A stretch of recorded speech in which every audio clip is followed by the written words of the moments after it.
CIE will be using Zoom webinar, and there are a few differences to be aware of. The first process. The Commission for Independent Education has changed the way schools will participate remotely in meetings. Moving forward, CIE will be using Zoom webinar, and there are a few differences to be aware of. The first process to be aware of is registration. When you click on the invitation link on CIE's home page, you will be taken to a registration page. This page has 5 questions that must be filled in: first name, last name, email, confirmation of your email, and organization name. After you register, you will receive an email that includes the Zoom link to access the webinar. Please do not share this link, as it will only work with one device per registrant. If you have multiple people calling in, they should all register individually. On the day of the meeting, we advise you to have only one device in the room. Multiple devices in the same room can lead to audio problems that make it difficult for the commissioners to hear you and for you to hear them. If you have multiple people from your team on the call, they should all be in separate locations. When the meeting starts, all of the schools will be listed as attendees. Attendees cannot display their video camera and cannot turn on their microphone unless asked to do so by a moderator. But attendees can ask questions using the Q&A feature. Please note, questions are displayed publicly, so do not put any sensitive or private information in the Q&A. During the meeting, when your school is recognized, you will need to raise your digital hand, which will help moderators find you in the list of attendees logged into the meeting. When this happens, you will be asked to unmute your microphone. Once you unmute yourself, you will be able to speak. If you call in using a phone instead of a computer, you can raise your digital hand by pressing *9 and unmute yourself by pressing *6. Thank you, and we look forward to seeing you at the next meeting.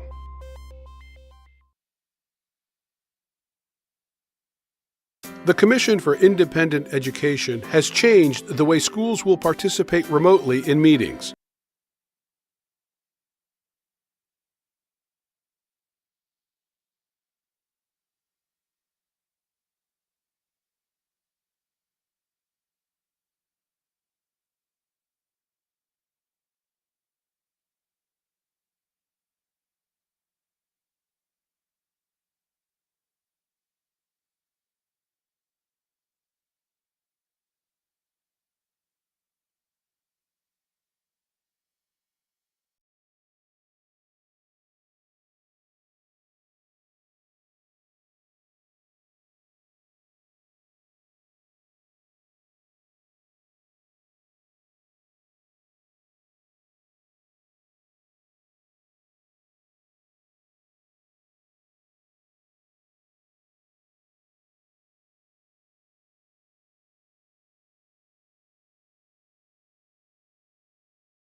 calling in, they should all register individually.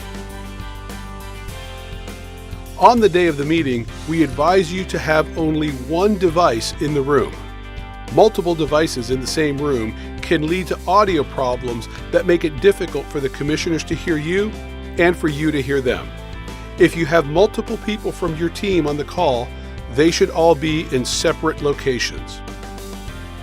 When the meeting starts, all of the schools will be listed as attendees. Attendees cannot display their video camera and cannot turn on their microphone unless asked to do so by a moderator. But attendees can ask questions using the Q&A feature. Please note, questions are displayed publicly, so do not put any sensitive or private information in the Q&A. During the meeting, when your school is recognized, you will need to raise your digital hand, which will help moderators find you in the list of attendees logged into the meeting. When this happens, you will be asked to unmute your microphone. Once you unmute yourself, you will be able to speak. If you call in using a phone instead of a computer, you can raise your digital hand by pressing *9 and unmute yourself by pressing *6. Thank you, and we look forward to seeing you at the next meeting.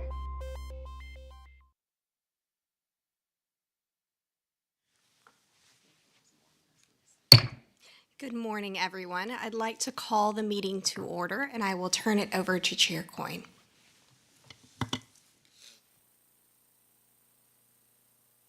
Sorry, wrong button.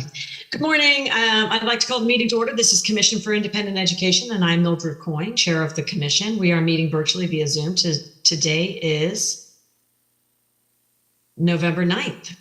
Ms. Hood, could we have a roll call, please? Commissioner Coyne. Present. Commissioner Williams. Present. Commissioner Whitaker. Present. Commissioner Koss. Present. Commissioner Taylor Ellis. Commissioner Marty. And Commissioner Stefano.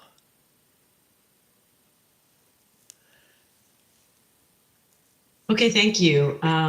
Now it's time to call for the Pledge of Allegiance, and I'd like to ask Commissioner Williams to do that.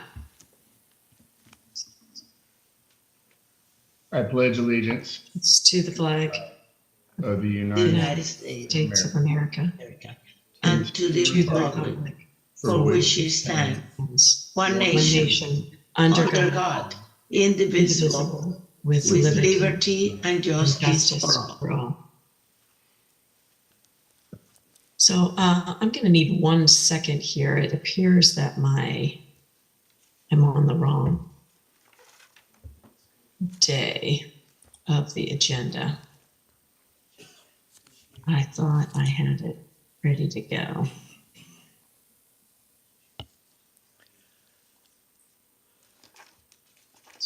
November 8th, 9th. I'm gonna close that one. Give me 1 more second, please.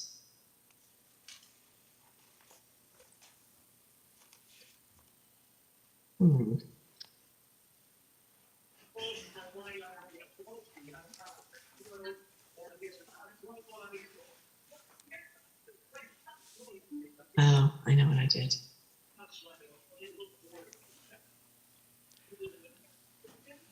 Sorry.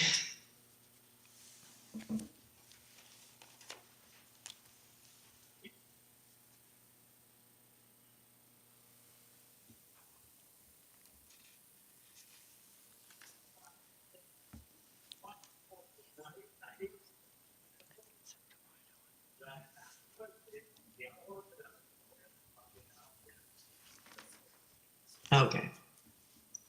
Now we're in business. Thank you for joining us this morning. This meeting has 2 viewing options as follows. Please use this option 1 if you only wish to view the meeting. Navigate to the Commission's agenda information page and click on the webcast link available for the desired day. Today's agenda addresses non-degree granting institutions. These links will direct you to a live video feed of all of the meeting that will be used for viewing purposes only. This option does not allow anyone to communicate with the Commission or staff. Please use option 2 if you will need to communicate with the Commission during today's meeting, including institutions on the agenda. Navigate to the webcast links referenced a moment ago and locate the Zoom webinar registration link under the video link. There is a separate registration link for each day, November 8 and 9. You must register separately for each day. This link will send a confirmation email that contains additional instructions on how to proceed with viewing the meeting. When registering, please note the following. A separate registration is required for each user, as shared logins are not permitted. When registering, please enter your school name as it appears on the agenda in the designated organization box. This will assist with identifying schools during the meeting. The confirmation email contains instructions for dialing into the webinar for users desiring to call in. If your school is called, please raise your digital hand and unmute yourself. During the meeting, please ensure your device remains muted unless you are speaking with the commission. It is recommended that only one device be in the same room at one time. If multiple devices are nearby, please be sure to silence the volume and make sure they are muted. This will prevent any feedback during the meeting. For users who use the dial-in feature, you can press *9 to raise your hand and *6 to unmute your phone. For technical assistance with using Zoom, please see the Zoom technical support website link identified on the CIE website. For questions or concerns, please email cieinfo@floridadoe.org. Thank you for joining us today and welcome. Due to this meeting's virtual format, we will forego the introductions of visitors. We ask that any individual speaking with the commission on behalf of an institution, please state your full name and relation with the school. So today's agenda will be consideration of licensure issues relating to non-degree granting institutions. Item A on the agenda is for institutions ordered to appear back before the commission, and there are no items in this section. So that moves us along to item B, is applications for provisional licensure. We will take the 9 institutions individually. The first institution is Accelerated Academy LLC, Jacksonville Beach, number 12757. Staff recommendations have been provided. If you are here from the institution, please raise your hand and introduce yourself. Hi, can y'all hear me? We can. Good. My name is Angie LeBlanc, and I am the Compliance Growth Specialist for Accelerated Academy. I want to thank you guys today for your time and dedication to post-secondary education, and I look forward to answering any questions you guys have. Great. Thank you for being here. Commissioners, any discussion?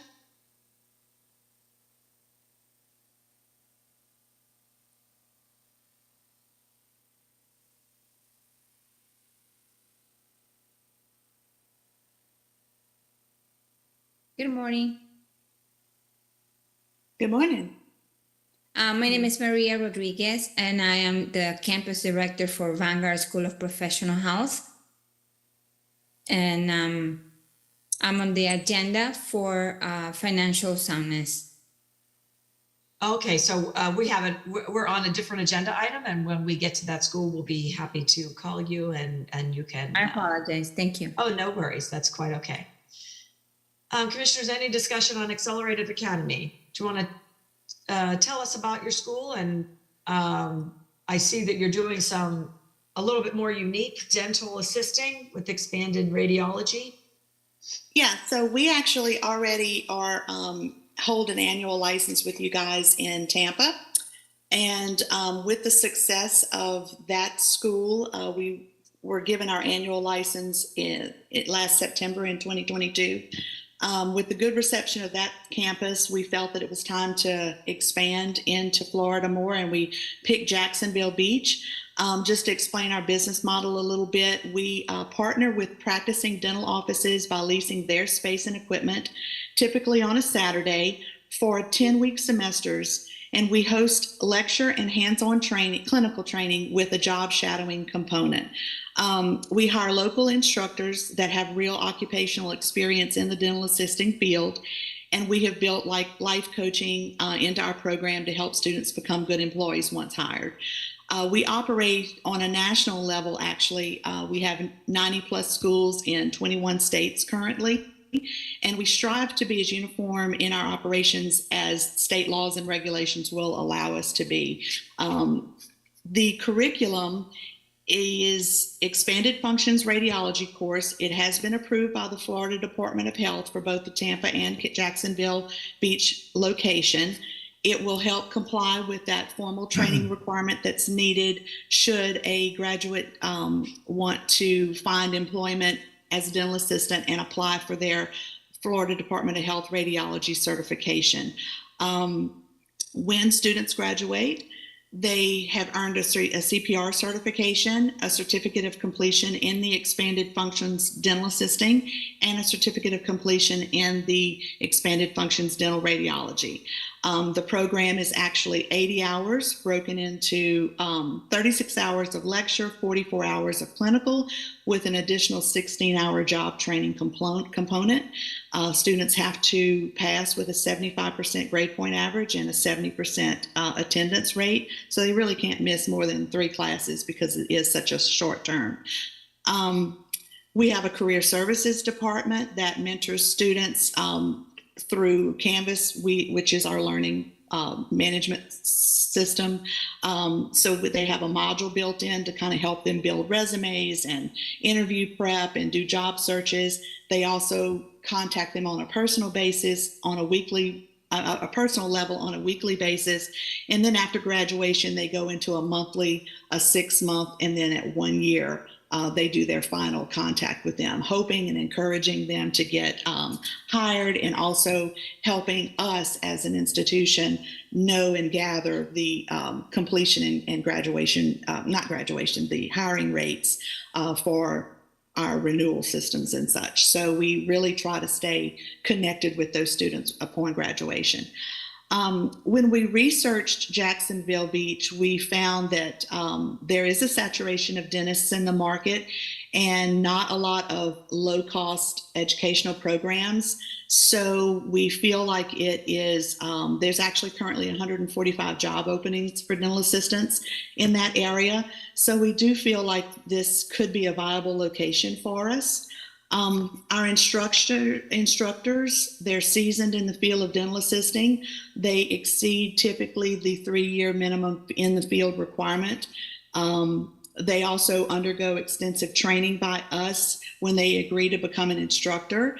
We give refresher courses before every new semester in case there's been any changes to curriculum and or to state regulations. To tell you a little bit of how they teach in Canvas, our LMS, there are how-tos, there's a detailed syllabus, there's prior, during, and after class step-by-step checklists for each instructor to follow daily, and then there's training modules as well.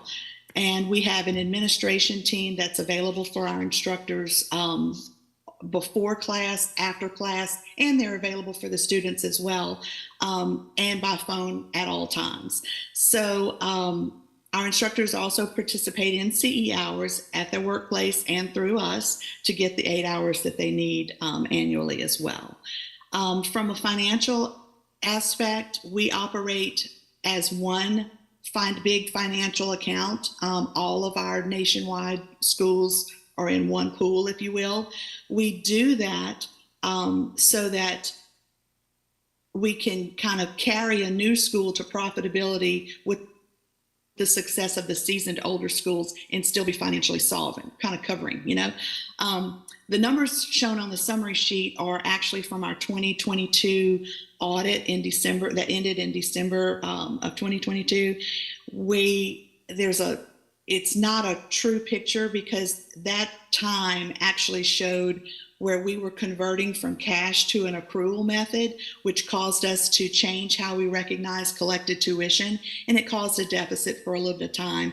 But that's actually going to happen every quarter. We're going to see where 1 month it's going to look yucky, and then when we actually recognize tuition, now that we're on the accrual method, once class has started, we can, quote, recognize all that collected tuition from enrollment, then it brings those numbers back up. So I had submitted with my original submission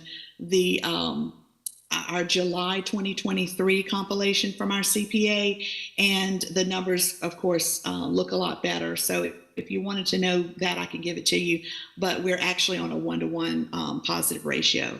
and with equity to spare of about $596,000. So that's about it for us. I don't know if y'all have any further questions. Oh, I could tell you we also market through Facebook, Instagram.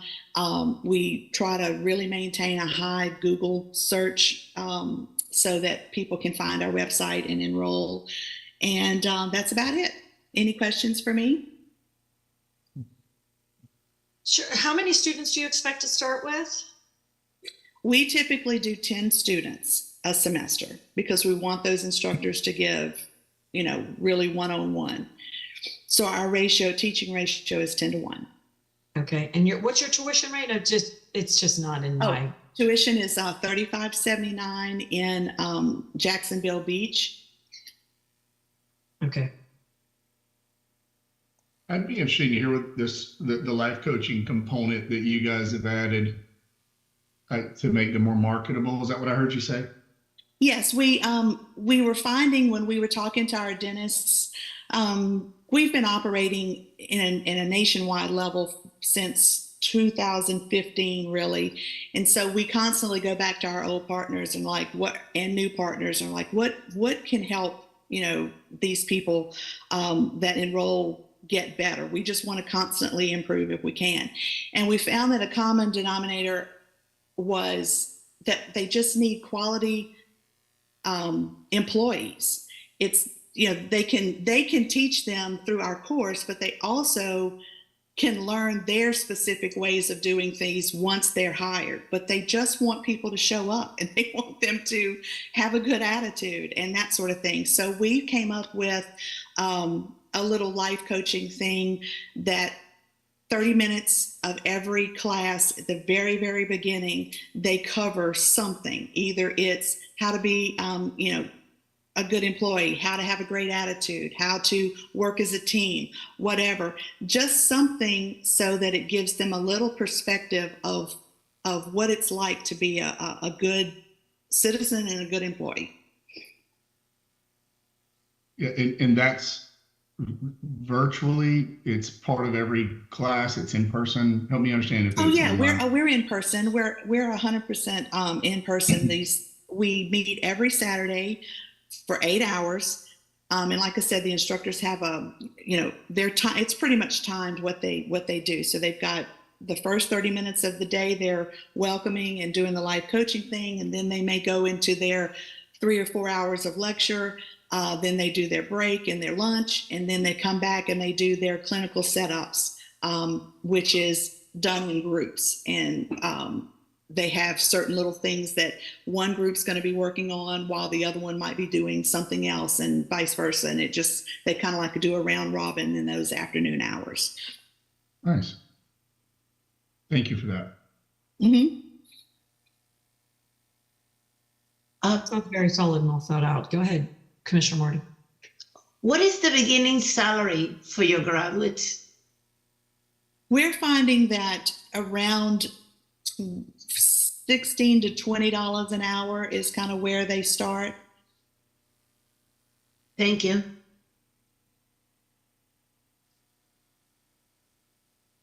Any other questions, Chris? Go ahead. I'm just curious. You mentioned as a competitive advantage being in person, and I'm curious if in your other schools or locations, had you ever tried online delivery on some of the didactic courses? Because as you know, a lot of these schools, and I'm not saying it's the right thing to do at all, but a lot of schools are moving towards that. And has your school tried that? And what has been your experience? Just curious to know your thoughts on that. Yeah. It's a very good question, and it's something that we're battling. We actually have another program that is strictly online delivery, and I see the good and bad in both. I will tell you, we were around during COVID, and one of the reasons that brought us to the Canvas module was that very thing, when we were not able to be in person. So what we did during that month, we had a couple of semesters that were mid-month when we had to shut down. So we were like, what are we going to do?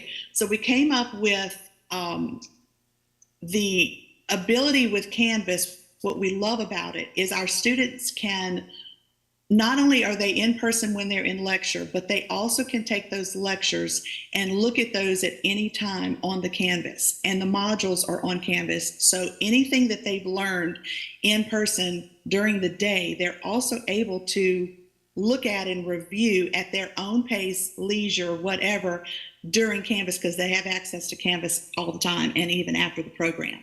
Same thing with homework and little quizzes. They can retest and kind of help themselves if they want to get better and do things like that. So that was one thing that really did help us during that time, was the ability for them to be able to learn some things on their own without being face to face. However, we did not like not having the clinical and the one-on-one in person, because you just have questions and you may do it incorrectly. And we know of other programs that actually will send a kit to the student, and as they're online, they're doing things with the teeth and all that. No, we would rather oversee that so that we feel like we're giving a quality guidance.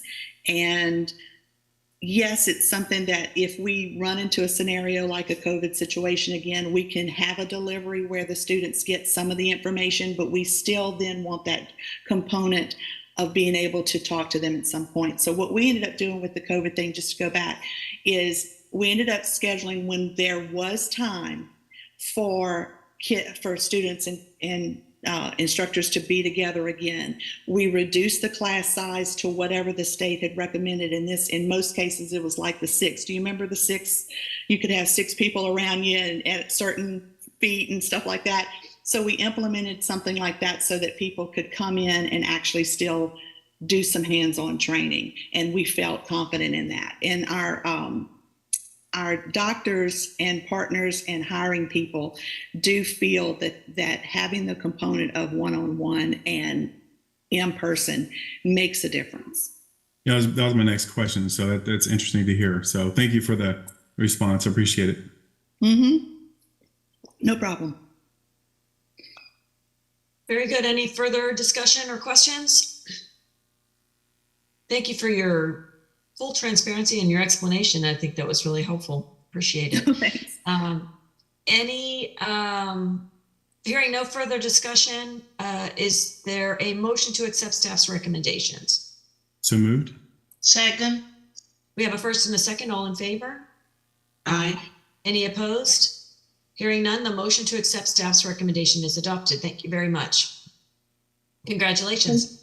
Thank y'all very much. I appreciate you. Thank you. The next school is Dental Training for You, Castleberry, number 12533. Staff recommendations have been provided. If you are here from the institution, please raise your hand and introduce yourself.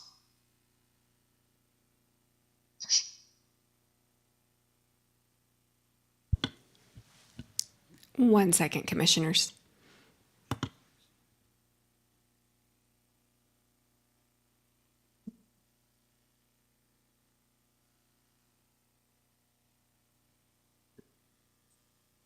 Hello, this is Otto Hoffman. I'm the Business Development Manager in Dental Training for You, Castleberry. It is nice to meet you. Thank you for taking the time to speaking with us today. Nice to meet you. Thank you for being here. So, commissioners, any discussion?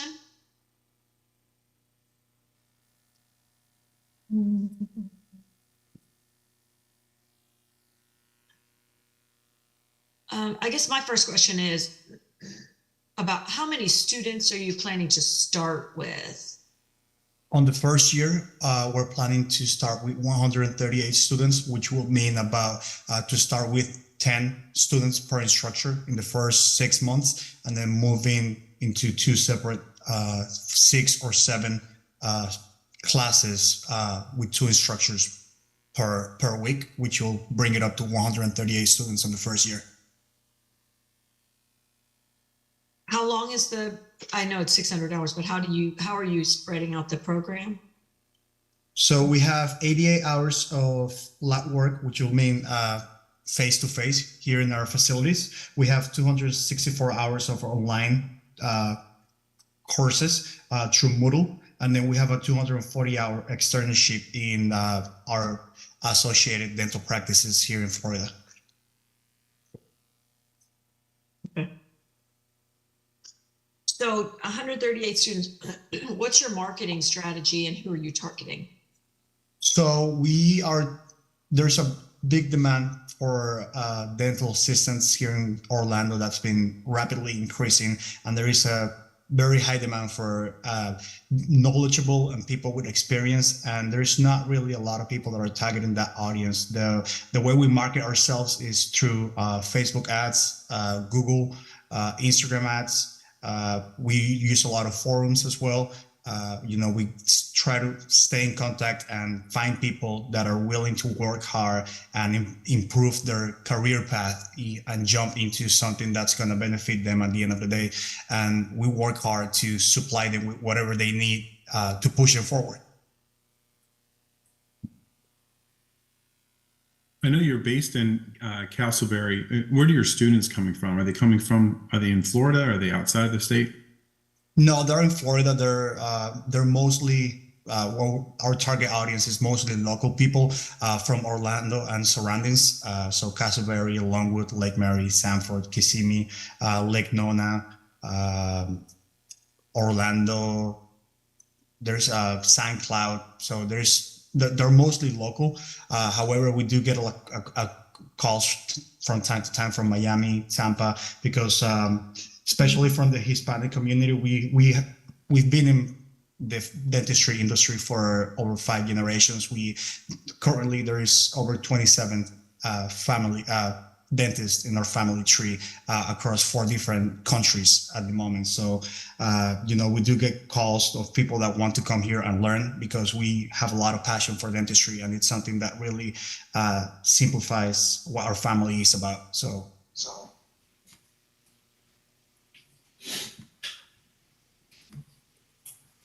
And you don't envision any issues with placing that volume of students into, if they're primarily in the Orlando area, 138 or whatever number of students you have for the first year. You don't envision that being an issue, getting jobs? No, because there is a very high demand at the moment, as I mentioned. And at the end of the day, after you find a career path that's going to work for you anywhere in Florida, then you have the freedom or liberty to look somewhere else for a job. There is, as I said, we have a agreement with Greenberg Dentistry and with Family Hoffman Dentistry as well. So they're going to do the externship there, and after they're done with that, they'll be able to locate, and we'll help them as well to locate jobs for them, which that's not the part what I'm too worried about, because there is a very high demand at the moment for good, knowledgeable, and hardworking dental assistants. If I hear you correctly, it's a 600-hour program. And at the end, That's correct. but not all of them are going to be ending the program at the same time. So how many people do you anticipate will be doing those externships at the same time? And what type of supervision would you have for those individuals? So our goal is to do it per classes per semester. They're 12-week semesters. So our goal is to have the externship hours implemented during those 12 weeks. To answer the first question, and then the second question, we'll have the instructor visit them one-on-one to be there with them to make sure that they have the help they need and the support they need. But at the end of the day, the way they're going to learn is by actually putting their skills to crafting and improving their skills.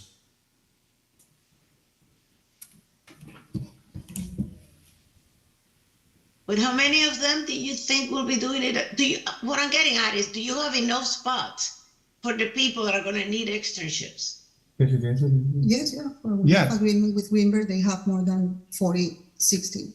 Yeah. So as my coworker Heidi was saying, we have the reason why we're able to supply them with the externship and with the secure spot is just because we have an agreement with Greenberg Dentistry, and they have over 60 locations in the area. Yeah.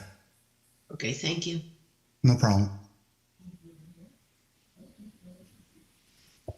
And you already have those affiliation agreements established with? Yes. Any other discussion, commissioners? Questions? Hearing no further discussion, is there a motion to accept staff's recommendations? So move. Second. We have a first and a second. All those in favor? Aye. Aye. Any opposed? Hearing none, the motion to accept staff's recommendation is approved. Congratulations, is adopted. Thank you, Thank Commissioners. you for being here. The next school is Fleet Force Truck Driving School Sunrise, number 12859. Commissioner Williams is affiliated with this school and will need to abstain from voting on this item. If you are here from the we have staff's recommendations before us have been provided. If you are here from the institution, please raise your hand and introduce yourself. I believe I'm the only one in attendance. And that, okay, is there any discussion, commissioners?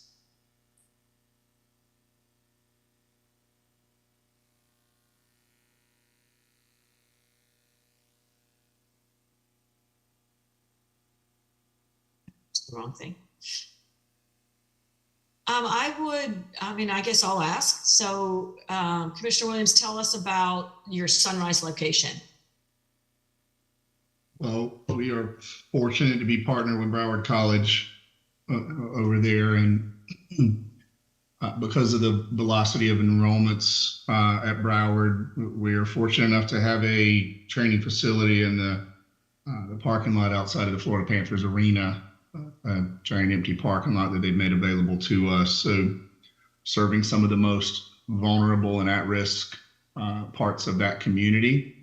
And we have a massive waiting list there, and just trying to keep up with the demand, both for employment on the employer side and training on the student side. And what does employment look like? How is the employment piece going? I love this question. So in the past, I'm going to say 3 years now, post-pandemic, compensation for CDL drivers has escalated at a precipitous rate. The average CDL holder in the state of Florida makes over $80,000 a year now. We're routinely seeing entry-level comps in the mid-70s and 80s, with signing bonuses for some companies who have such pent-up demand that they want to make that lucrative for newly licensed drivers to choose them.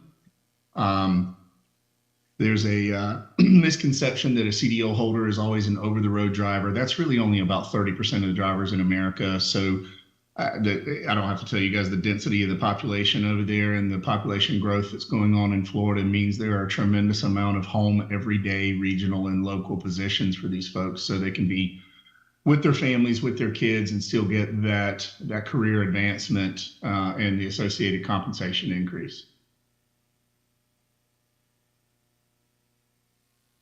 And how do you decide, how do you determine, this is still, I guess, it's so much for any of our schools that we look at or any of the training areas. How do you discern someone's a good fit for that occupation?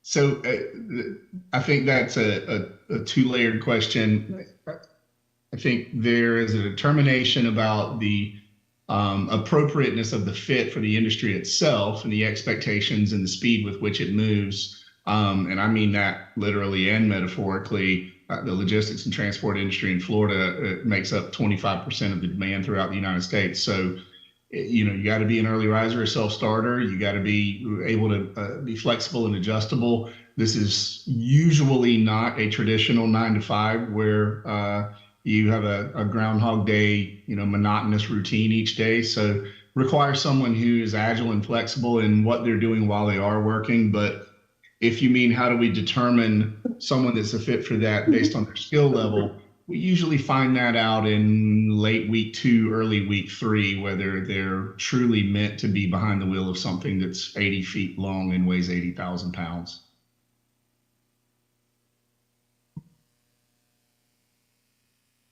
Chair, I had a question.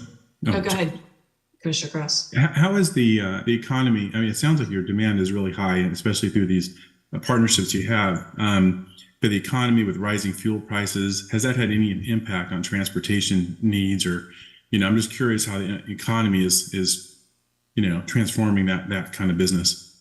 Yeah. So at a really high 30,000 foot level, what's happening is you're seeing margins being skinnied up for carriers themselves, and a lot of mergers and acquisitions within the transport and logistics industry. Some smaller mid-sized carriers are getting gobbled up by larger folks who want the routes that they have and the contracts that they have.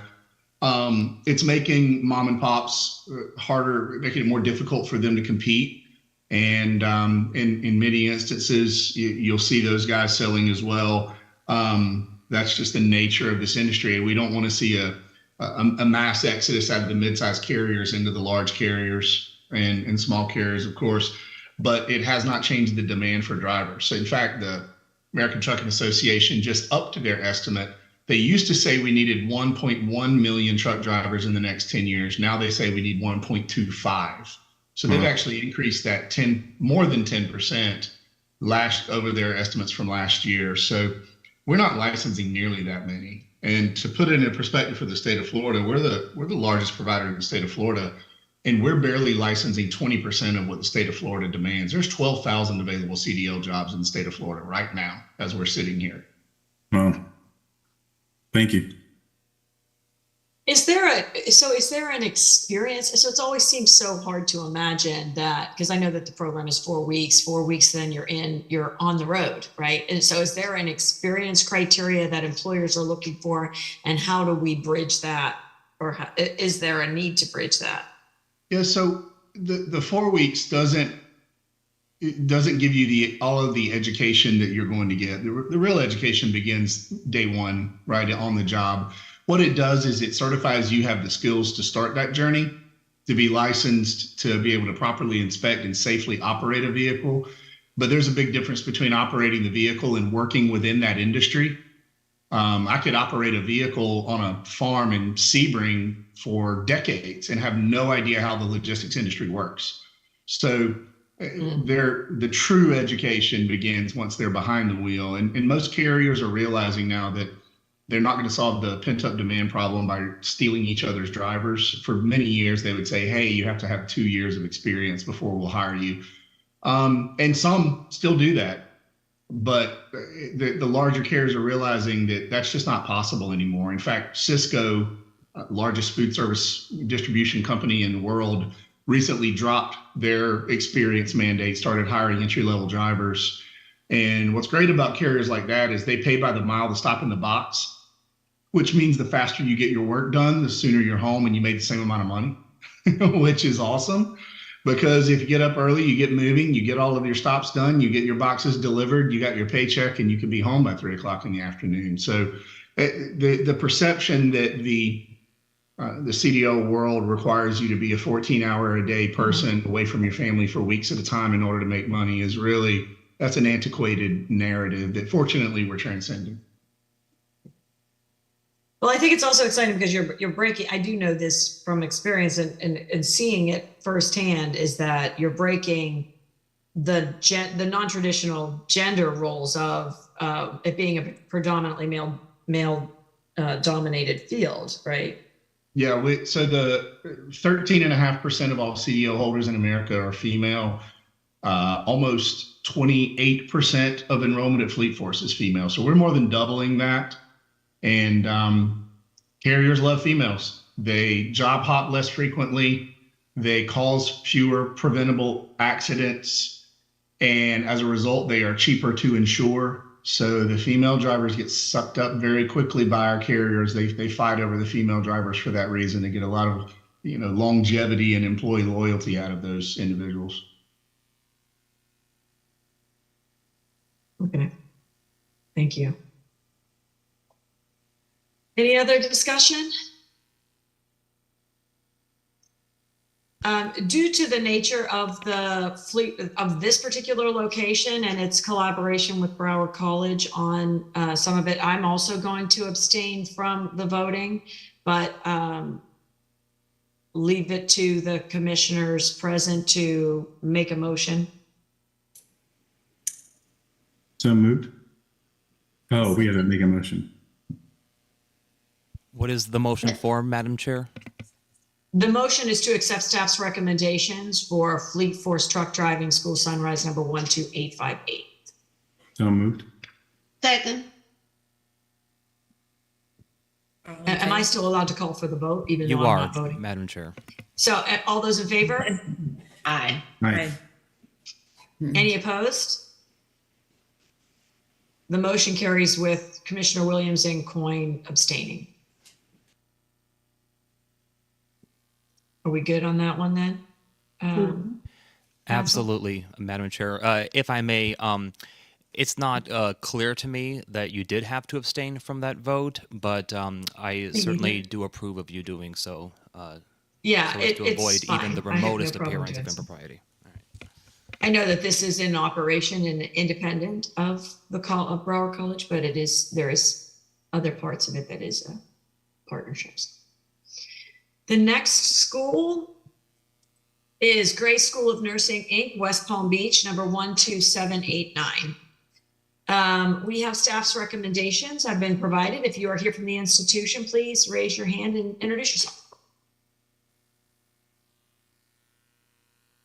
Veronica Robinson. Can you hear me? Welcome. Veronica? Oh, sorry. Can you hear me? Yes, we can. Veronica Robinson, correct? And I'm Paul Robinson. Welcome. Okay, thank you. Okay, commissioners, any discussion?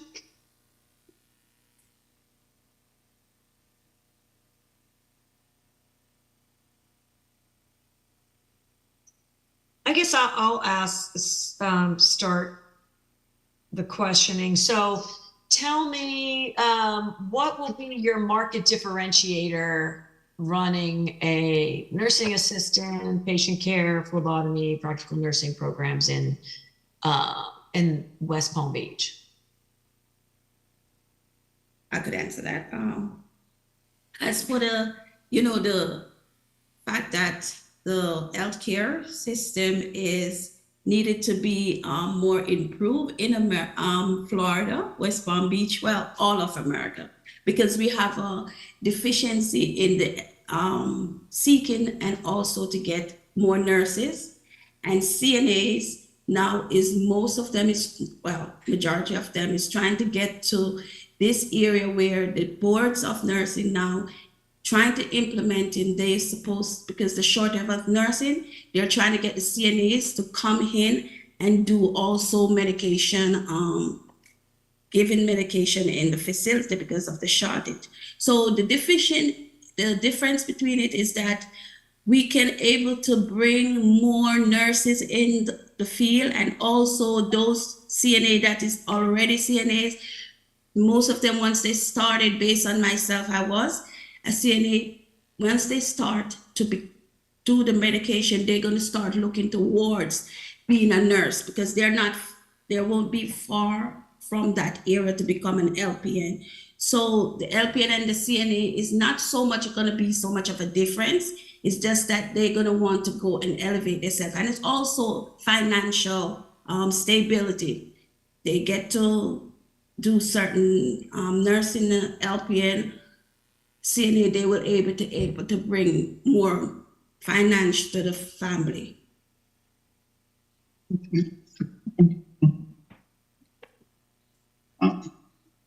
I'm a little nervous, sorry. Now, can I also, jump in? Thank you guys for having me. I'm Paul and Robinson, one of the owner, and I've been in the healthcare for over 20 years as the director of human resources. And what I've actually comes, to realize that, it's actually very difficult now at times, staffing facilities because of this shortage that we have actually in the healthcare, especially our CNAs and also our PN nurses.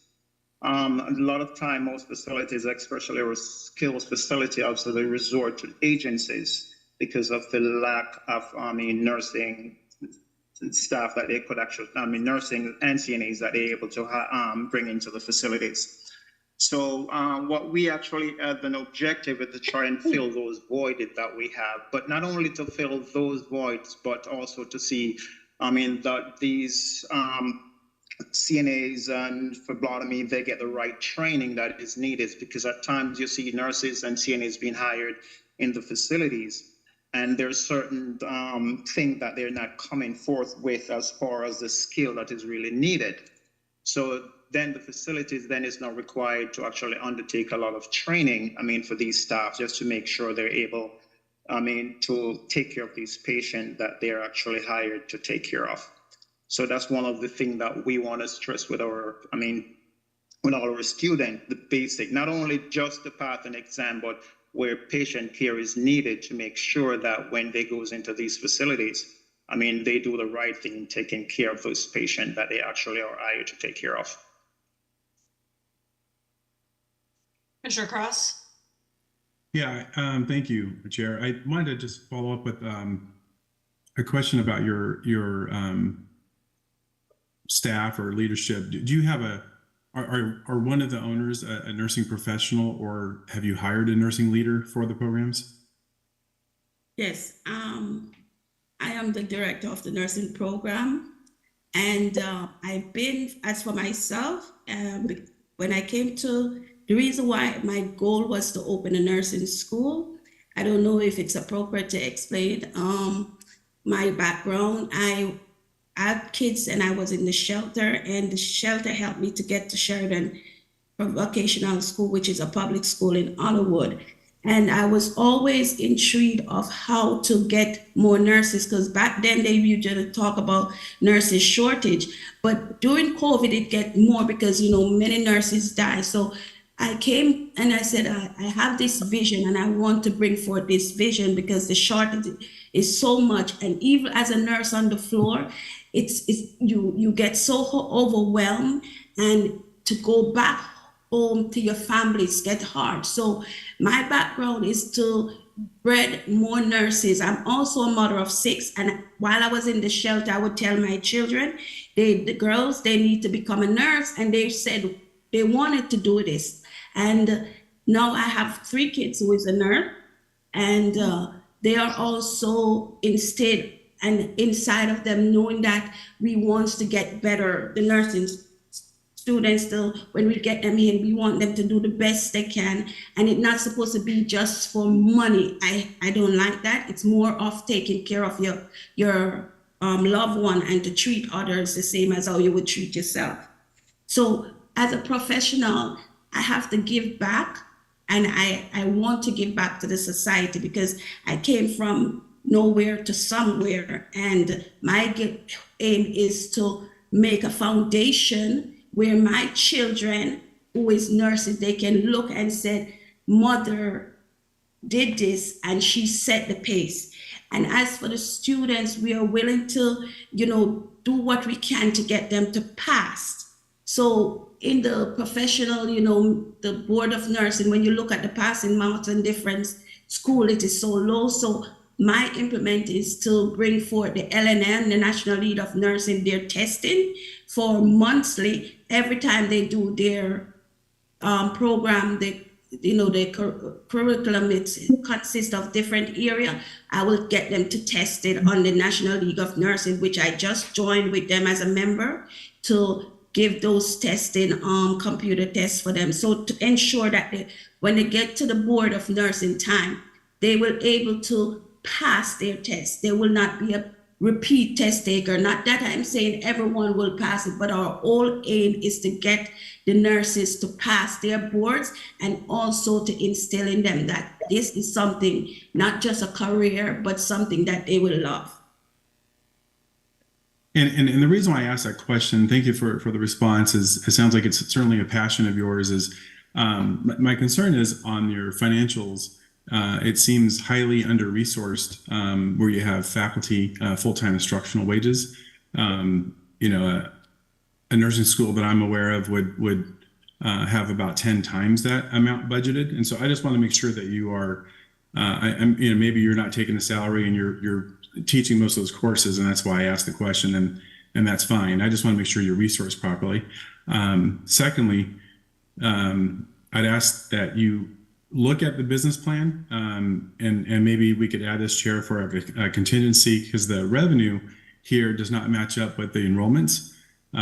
So it's shown about close to $3 million in tuition revenue, and based on the enrollments, it'd be closer to approximately no more than $1 million. So we might need to just ask for a new form. That's on the business plan? Yeah, the form 606. Okay. And I'll defer to Executive Director Hurst. Do you want to? Because that obviously was in the documentation that was provided, and that's not in the contingencies as listed. Oh, it is revisions to the projected enrollments on Form 606, projected or actual or submission of the additional licensure fee.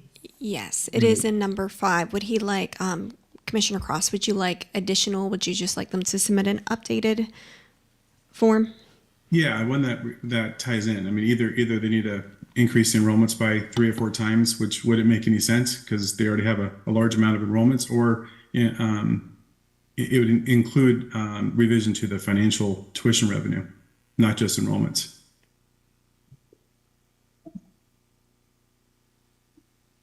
Something isn't tying up. I mean, if it's close, I would never bring it up, but it's really distant. So something's off on that. I have a question. The CNA, how many people do you anticipate, and where are you going to market to get those numbers in order to compensate and your budget, but also how much does a CNA starting salary would be? Well, I will answer the part about the, Mr. Robinson will do the part for the marketing. For the CNA, we'll anticipate for the whole year, maybe like about 70 students roughly. As for the students, the CNAs, I think their price would be increased in the facility wherever they go to work, because now the Board of Nursing said they have to do medication administration. So around like about 28,000 a year, and it depends if they're doing a full-time job. And you know, some CNA does do it different, like 2 jobs a week. It depends, a part-time and a full-time. So around 28,000 on a full-time job. As for the marketing, we decide to have our website, Facebook. We're still working on the Facebook advertisement, and we also have brochure. And also, as for Mr. Robinson, you can step in anytime. Yeah, thank you. As far as the marketing is concerned, we do actually have Facebook that we actually implemented. We'll do Google Ads, Instagram, and also flyers we have. One of the things being, involved in recruiting also from in healthcare, the human resources, director. One of the things that actually I have been doing, for the past 18 years in recruiting, I've noticed that we have a lot of, PCAs that are actually looking to actually come into the, industry as nurses and CNAs. So that's what want to be our target market. Also, one of the biggest things that I've also affiliated myself with a lot, many of the skill facilities in Palm Beach County, which I've attended a lot of open house and stuff. So we do have a goal as far as marketing is concerned. And a matter of fact, actually, we have clientele have been waiting for the school to open to actually become students. So I think in that area we'll be doing very well. With my experience and knowledge regarding recruiting. Okay. Thank you. You're welcome. May I add a note here, Chair, just involving that question? The advertising budget is very low relative to the revenue that's in there. However, if the revenue is corrected, it's fine. It's in that ballpark. But Facebook, Google costs a lot of money, and it's extremely under budgeted based on that revenue and based on the enrollment at the moment. So once it's corrected, it would be fine. But that's why I think the Form 606 just needs to be redone. Yeah, and we also, Well, I guess. could I say Oh, something? go ahead. You don't mind. We're also got to remember word of mouth is one of the biggest thing in lowering, clients to your businesses. And as I mentioned, being in the industry for over 19 years, going 20 years this year, actually, I'm known to actually hire, hundreds of nurses and CNAs based on my profession.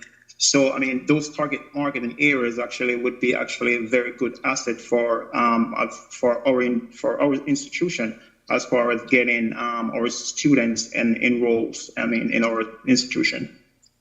Absolutely. Yep.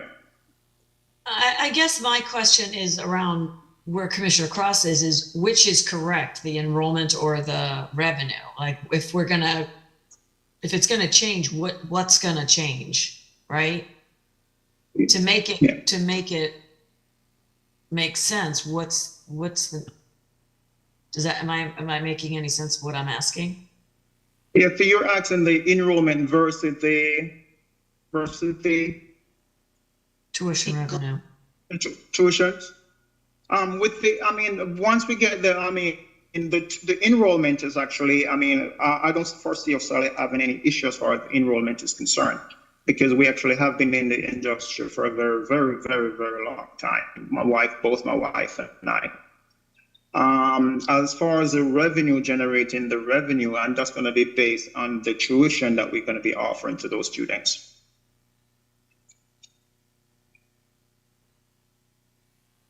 So it sounds like your enrollments are on, and so the tuition needs to be updated, because the tuition would max out at $750,000 if everyone started in January. So you have them spread out throughout the year. It's probably going to be somewhere around $300,000 to $500,000. So currently it shows near $3 million.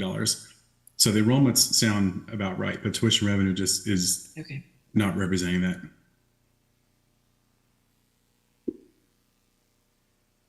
Okay. Any other discussion, commissioners? I know we have the one contingency that we can update for an updated Form 606. Commissioner Marty, your view? Yes. So, hearing no other discussion, we'll take a motion to accept staff's recommendation with the added contingency to have the school update the Form 606. Madam Chair, before we proceed to a vote, perhaps Executive Director Hurst could state for the record what the new language will read for the contingency in lieu of number 5, just so we're clear on the matter.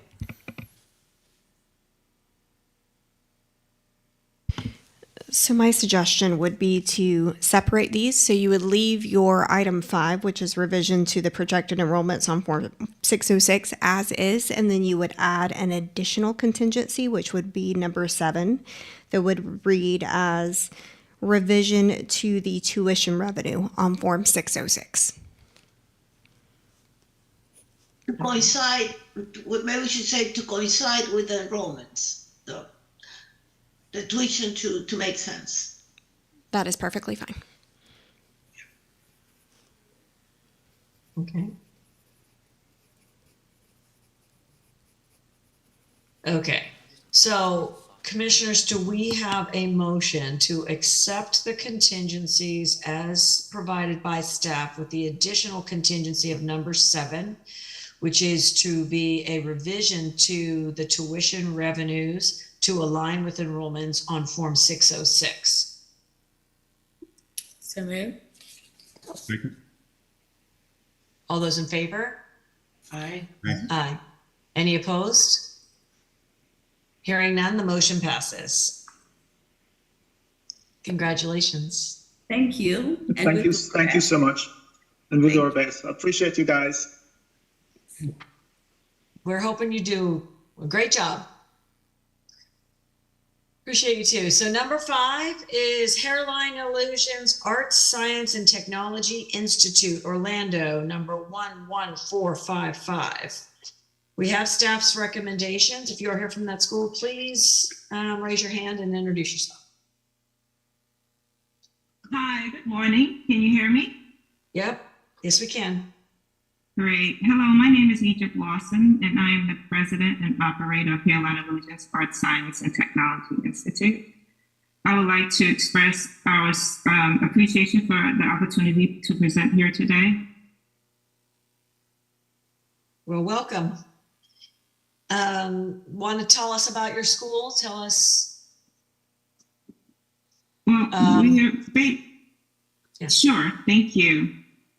We're actually a school that teaches how to make wigs from scratch and cranial prosthetics, which are wigs made with a special base for cancer patients as well as people with sensitive scalp. So we teach people how to make those specific prosthetics. Excellent, thank you. And what's the market look like for your student? How many students are you expecting to train, and then what's the job outlook for them? Well, we're going to start with 4 students, and the potential salary is approximately $122,000 a year, $2,556 per week, which is $63.91 per hour. I'm sorry, what was the hourly rate? $63.91. That's awesome. Did you say you were going to start with 1 student?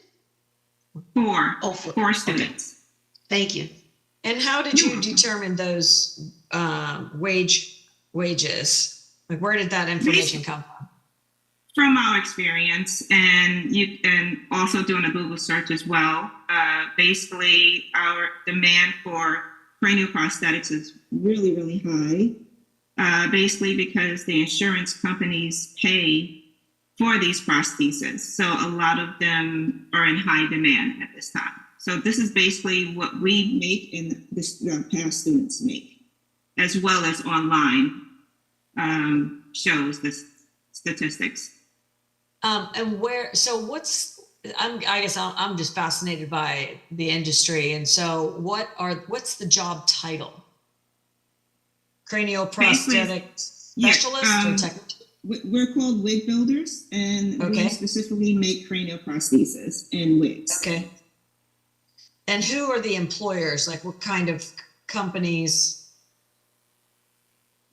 Salons, spas, they can start their own business. Basically, they can work in doctor offices, like for dermatologists, as well as in other factories like ours. Okay. Interesting. Thank you. And who is so Chair, may I ask a question? Yes, please. Who is the licensing body over this industry for hair prosthetic?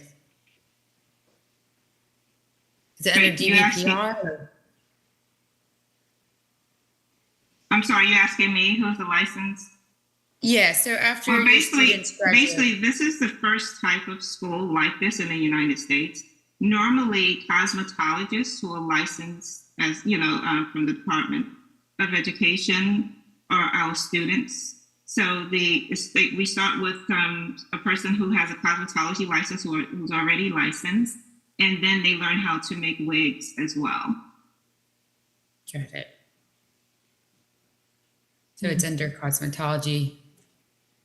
Yes, I mean, technically it's not in the cosmetology yet, but we hope that it will be in the future after our school opens.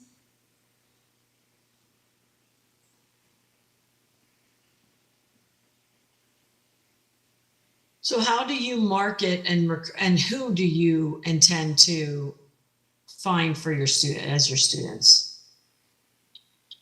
Well, we do have a waiting list at this time of people who are interested in taking our classes, but we're just, of course, waiting for to be licensed. We have several local people who are interested in our classes, but as far as marketing, we do have salons and spas and doctors' offices who actually contact us to find out if we have any students who have graduated or taken our classes to work with them.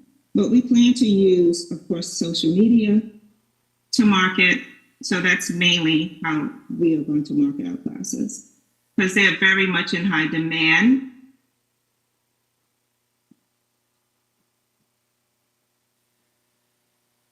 Right. Okay. And so, and tell us about the delivery of your instruction. How long is it? You know, how does it break out over the period of time? Well, basically, of course, we switched our whole business plan to on ground, in person,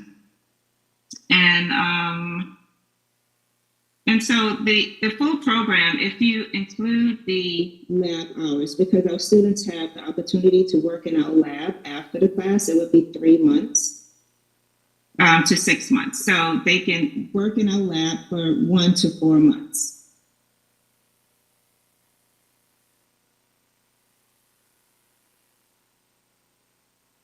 So a person that starts can take anywhere from, I guess I'm not clear on that. So it can take a 1 month to be eligible for a cranial prosthetics job, or it could take 6 months.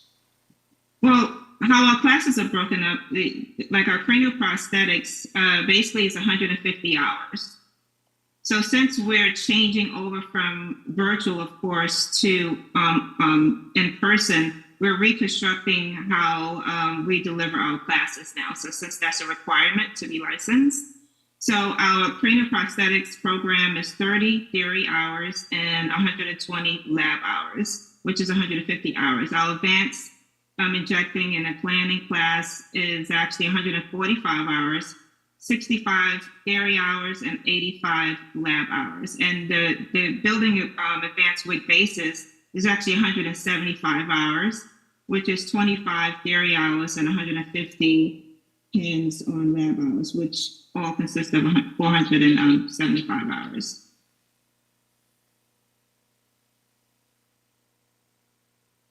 Thank you.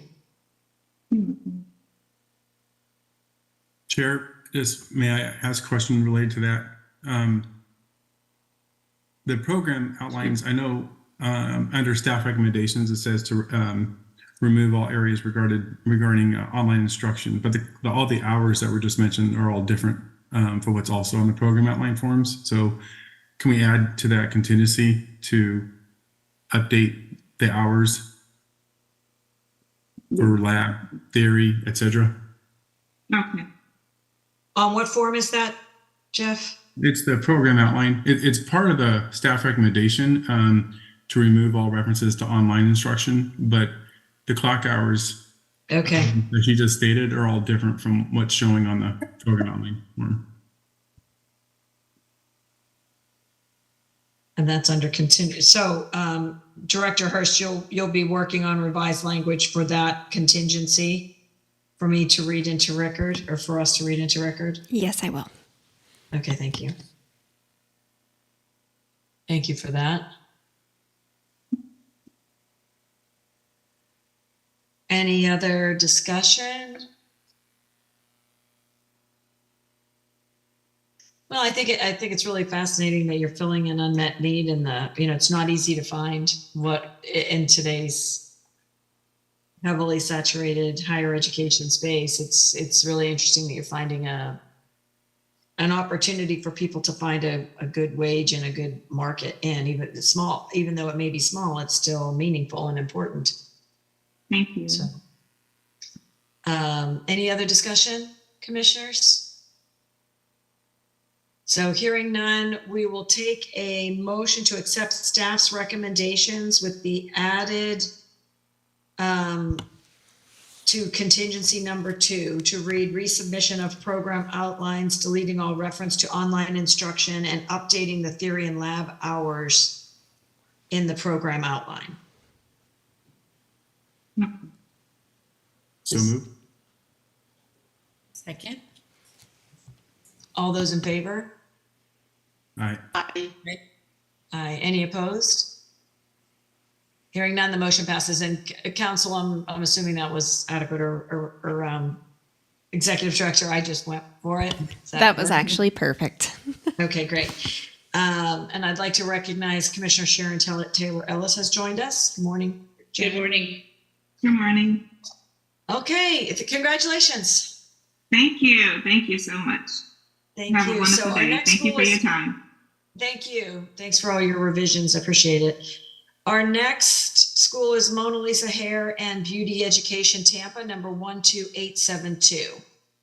You have staff's recommendations. If you are here from that school and would like to introduce yourself, we'd appreciate it.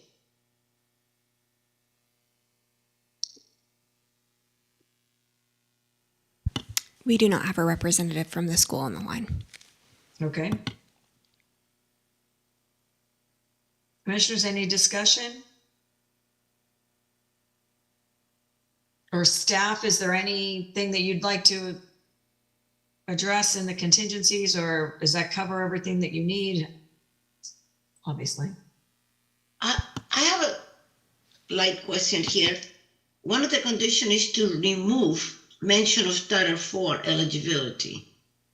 Obviously, if they're not approved by us, they couldn't have it. Do they have another school somewhere that have Title IV, or why was it there?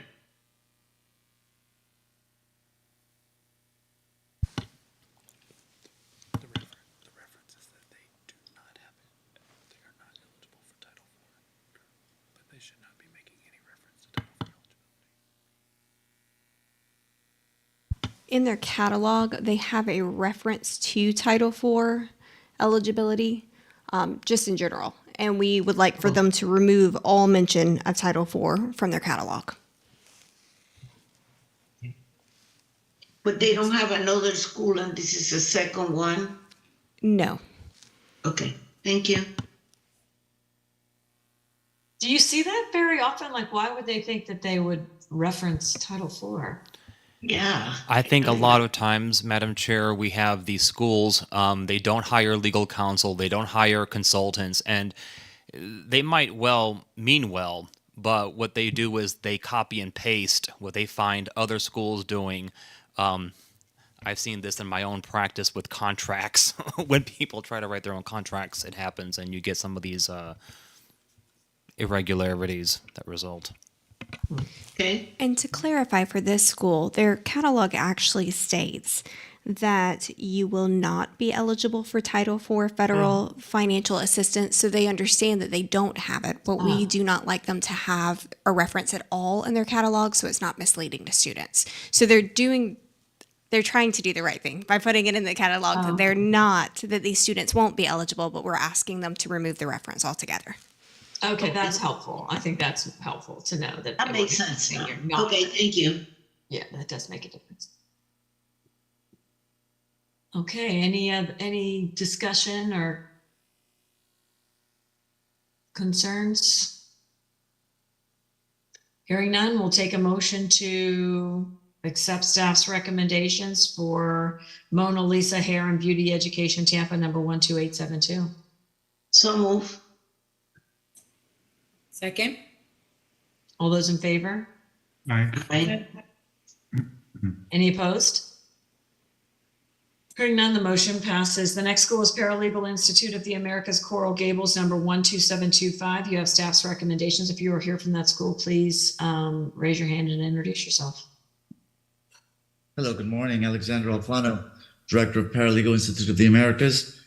Thank you for having me here this morning and for the opportunity to address you. A little bit about our school. I am an attorney by profession. I've been practicing for 30 years, licensed in Texas, Florida, DC, and New York. As an attorney, I learned that U.S. immigration is not generally a legal process, but mostly an administrative process where filing with U.S. and Citizenship Immigration Services doesn't normally require an attorney unless you're dealing with deportation removal.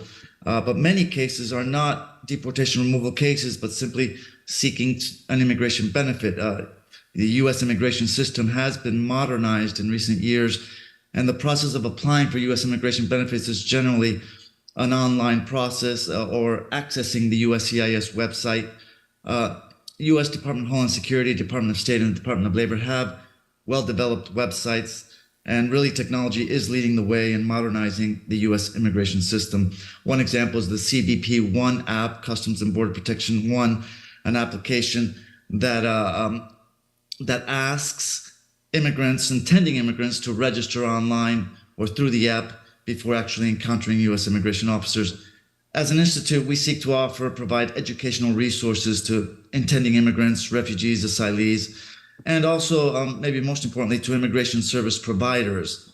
We're seeking to train document preparers. It's really a term of art that the Immigration Service in the United States has codified and formally recognizes through regulations the role of document preparer.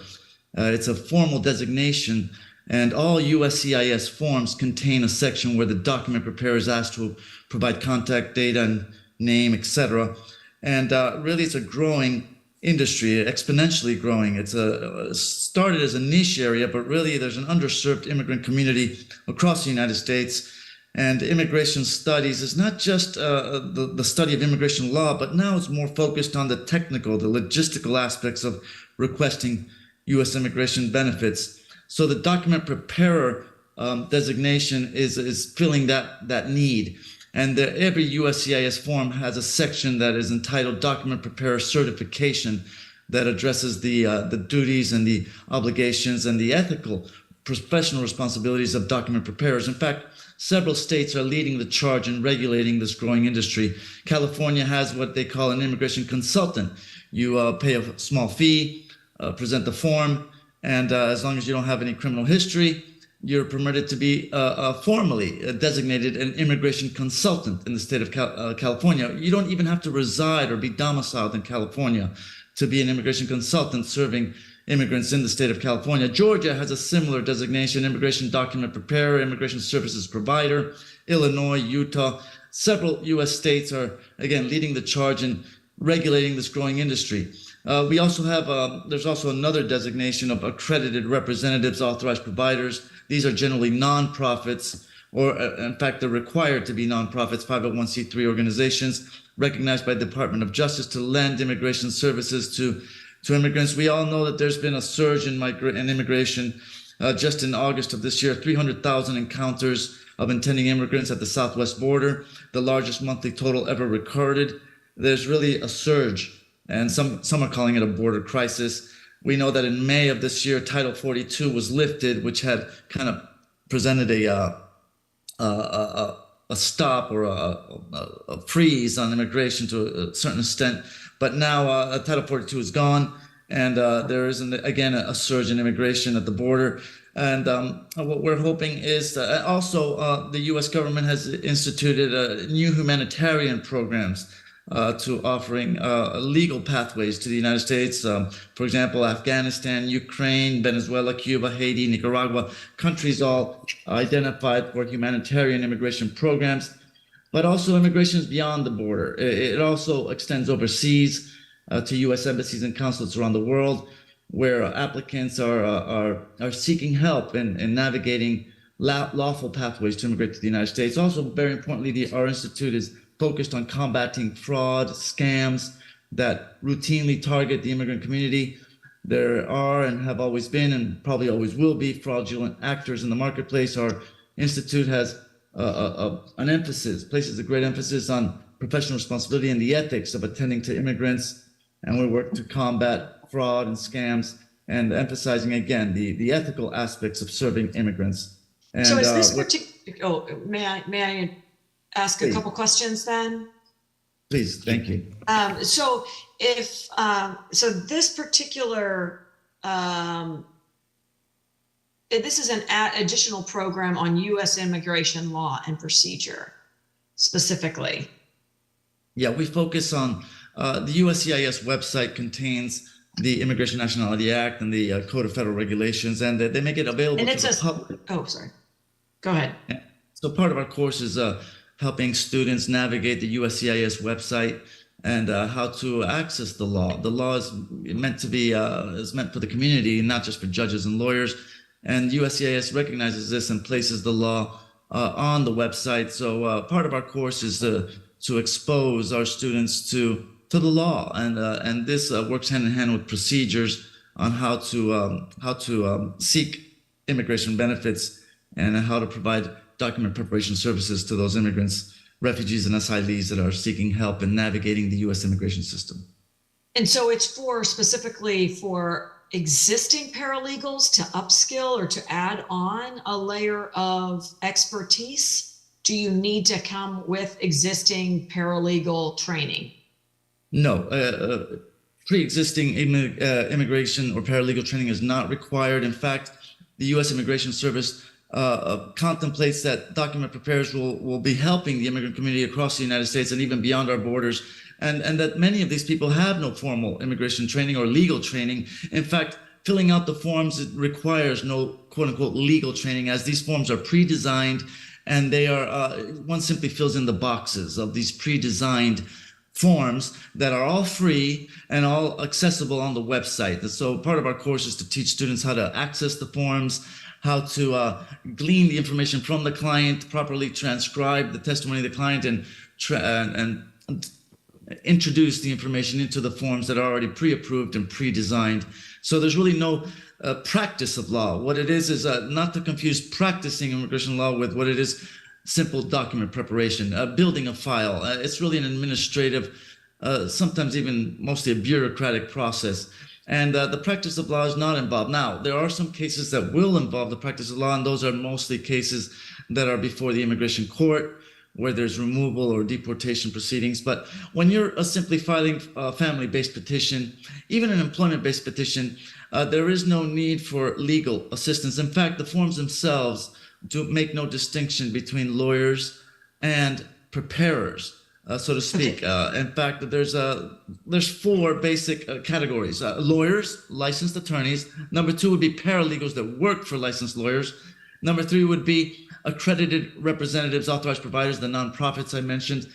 Number four would be the independent contractor document preparers that we train and we address. And number five would be those immigrants that are representing themselves, what you would call pro se applicants. They have no representation, formal or otherwise, so they're really on their own, and many of them take the course just to take care of their own immigration issues. So I guess my question is then for Executive Director Hirsch. So I'm seeing a lot of reference to this paralegal course, but then we're calling it a diploma. I guess that's where I'm getting a little confused. Is this a new, this is under our provisional licensure section. I'm just trying to get a handle on the reference to it being a course, because it sounds like it's a course to understand and to be able to prepare, to become a document preparer for immigration issues and all the different things that are Mr. Alfano has just addressed. But is this a new course, or because this is an existing school? I don't get the connection to it being a diploma, I guess. Can you help me with that? Sure. This is a new school with a new curricula, with a sorry, I was asking our executive director to help me understand that. I'm sorry. That's okay. Chair Coyne, so the original contingency was clarification of the program title. The title should be consistent through all documentation and not contain the word course is our original recommendation. From the conversation that you just had, it appears that the removal of the word course then may make this to be a paralegal in U.S. immigration law and procedure, which I am now understanding is not, they are not becoming paralegals. So it may need to be that the clarification that they need to modify the title completely so it's not misleading to students. Understood. When you say modify the title, do you mean remove the word course, or because we're a professional development program and a non-degree diploma course, and mostly online. We have a digital platform for the students, and most of our teaching is online. But if the contingency requires us to remove the word course, we'll certainly do so. Are you preparing these students for employment? That's correct. Yes, ma'am. Okay, so if you're preparing students for employment, that would not be considered professional development or only professional development. That is a licensable activity by the Commission for Independent Education. But what we do not want to occur is if you change and you take out the word course, and now that states that you're paralegal in U.S. immigration law and procedure, but you are not actually training them to be paralegals, and they're not getting any kind of certification in paralegal, then that title would now be misleading. Understood. So I the misspoke. I'm title sorry. would have to be U.S. Immigration Law and Procedure Program.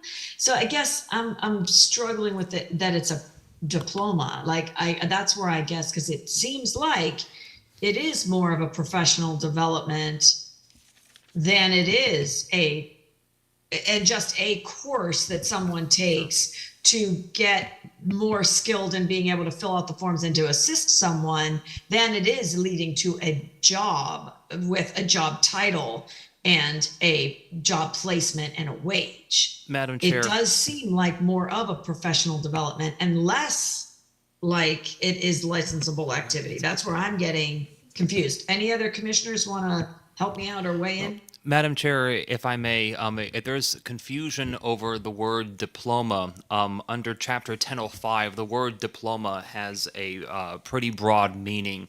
In the definition section, a diploma is basically any credential that's not a degree. So, but I don't know. So I guess that's what is it a credential? Is there a credential? If they are giving at the end of the program a certificate, a transcript, report, document, or title, if they're giving you something that says, congratulations, you've completed this course, it's a diploma under Florida statute. Okay, my confusion, I'm very confused, because are you requiring people that are the admission? Is this something that you expect a lot of paralegals to take to enhance what they know? Or is this something that somebody's going to come from high school with a high school diploma and take one course and get your diploma? And what would that diploma give them that will guarantee them a job? Or are we just, those people are going to just post on some kind of website, I could do your records? What is it exactly? And how much money will these people get once they finish this course? Yes, thank you. I'm totally confused here. Yes, my apologies. I may have misspoken earlier. We are focused mostly as a professional development course. I have with me this morning Mr. Nestor Vilches, who can help clarify this. If Mr. Vilches, you can raise your hand and help me address the confusion and clarify this issue for us, please. Sure. Good morning, Commission. My name is Nestor Vilches. I am an educational consultant for the Paralegal Institute of the Americas. I believe that the confusion lies in the fact that Mr. Alfano, I believe he did not clarify the aspect of this diploma from the beginning of his intervention.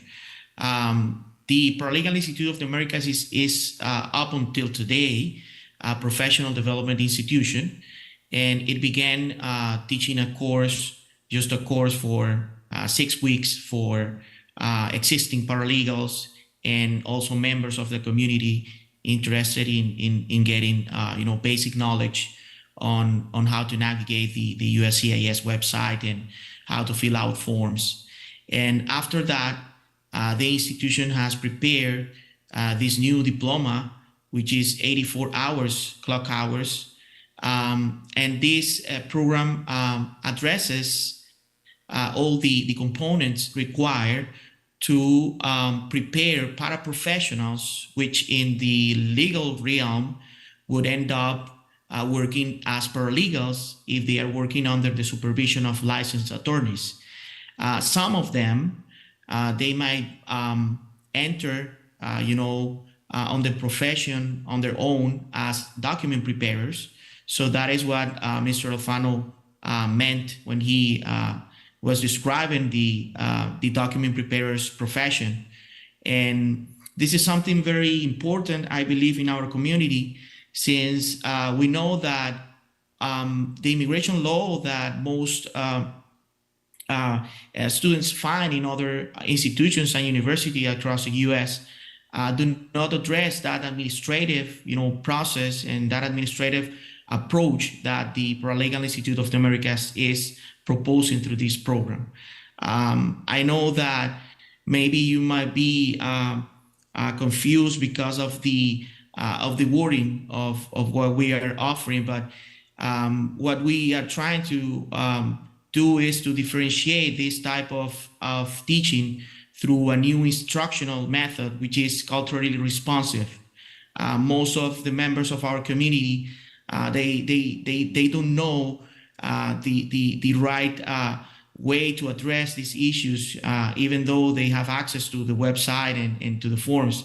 So this program, if you look at the description and components of the program, you're gonna realize that it is a complete diploma, and it leads to a paralegal diploma because it has all the components and the clock hours required in 18 weeks to do so. So the difference or the differentiation between paralegal and document preparers only lies in the fact that the student, upon completion and approval of this program, enters the profession under the supervision of a licensed attorney or not. That is just the contribution that I can make to this discussion, gentlemen, ladies and gentlemen. Thank you.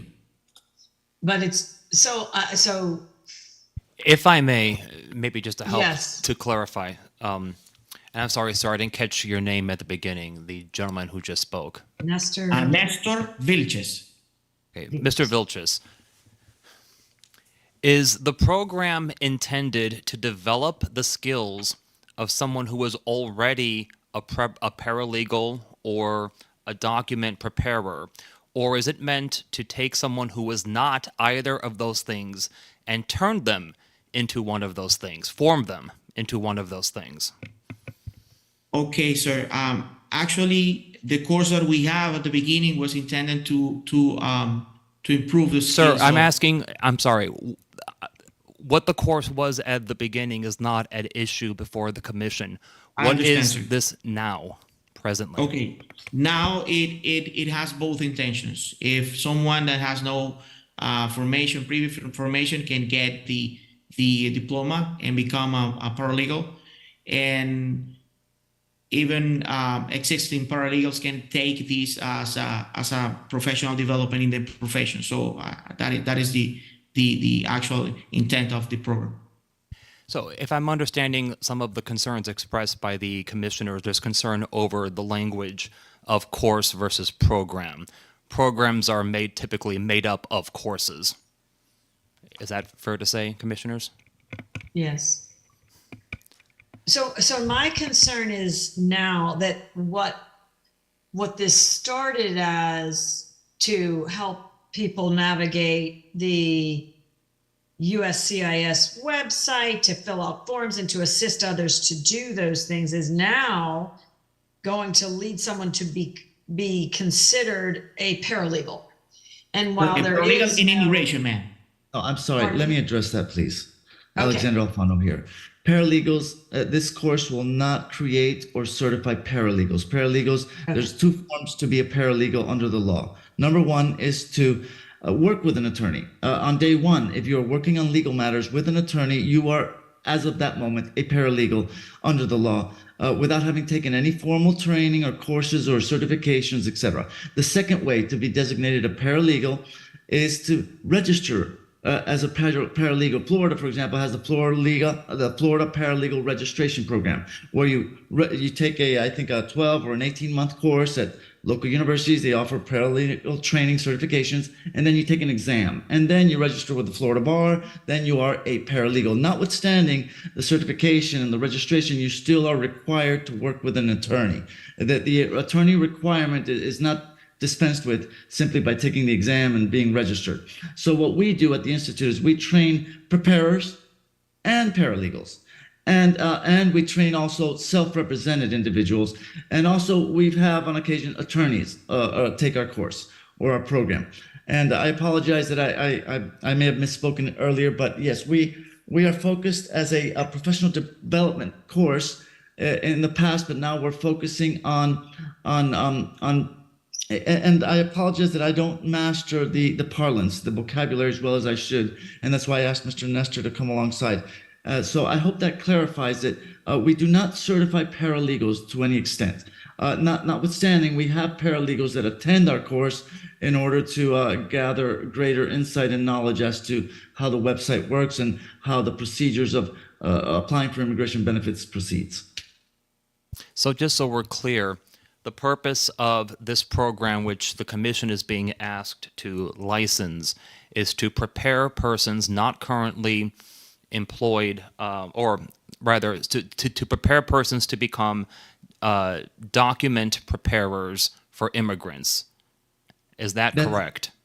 That is correct, sir. And the persons taking those courses might be paralegals who want to learn how to become document preparers for immigration documents, or they could be other legal paraprofessionals. That's exactly right. Many lawyers do send their paralegals to take our course. And also we get them others that have no formal training or even exposure. Some are even recently immigrated themselves to the United States. So there are no prerequisites to take the course other than a basic knowledge of English and learning how to use a PC or the website, the USCIS. But other than that, there are no educational prerequisites to enrolling in our course. So commissioners, based on what we're hearing, this is an activity which would be licensable by the commission. It is not a professional development. A professional development would be building on individuals who already have certain licenses or certifications to enhance their skill sets, and this is a hybrid of both. So what we would recommend for that contingency for your consideration would be that the contingency would be modified as clarification of the program title to be consistent with the program's intent and not be misleading to the public. And staff can work with the school to discuss their program title. We want to avoid the use of a paralegal course in U.S. immigration law and procedure if it does not lead to a paralegal employment. So it may be something that it is best to say a document preparer course in U.S. immigration law and procedure, or U.S. immigration law and procedure document preparer, something like that, where we can have those conversations with the institution. Understood. Thank you for that. And we'll take that. Commissioners, how do you, any other comments or thoughts on this matter? Are we comfortable asking staff to Yes, I think rename? the comments that were just made were helpful, made me feel better that they understand the difference and what it means exactly to be a paralegal, and his explanation was helpful. I think with the title name change of the institution will be okay. Make it more clear what they're doing. Any other? I just had an additional question, Chair, if that's okay to. Yeah, please. I just want to confirm that the course is, it's written in 16 or 18 weeks, but it's 16, a student couldn't finish earlier or sooner, right? It's a 18-week course? Or is it at their own pace?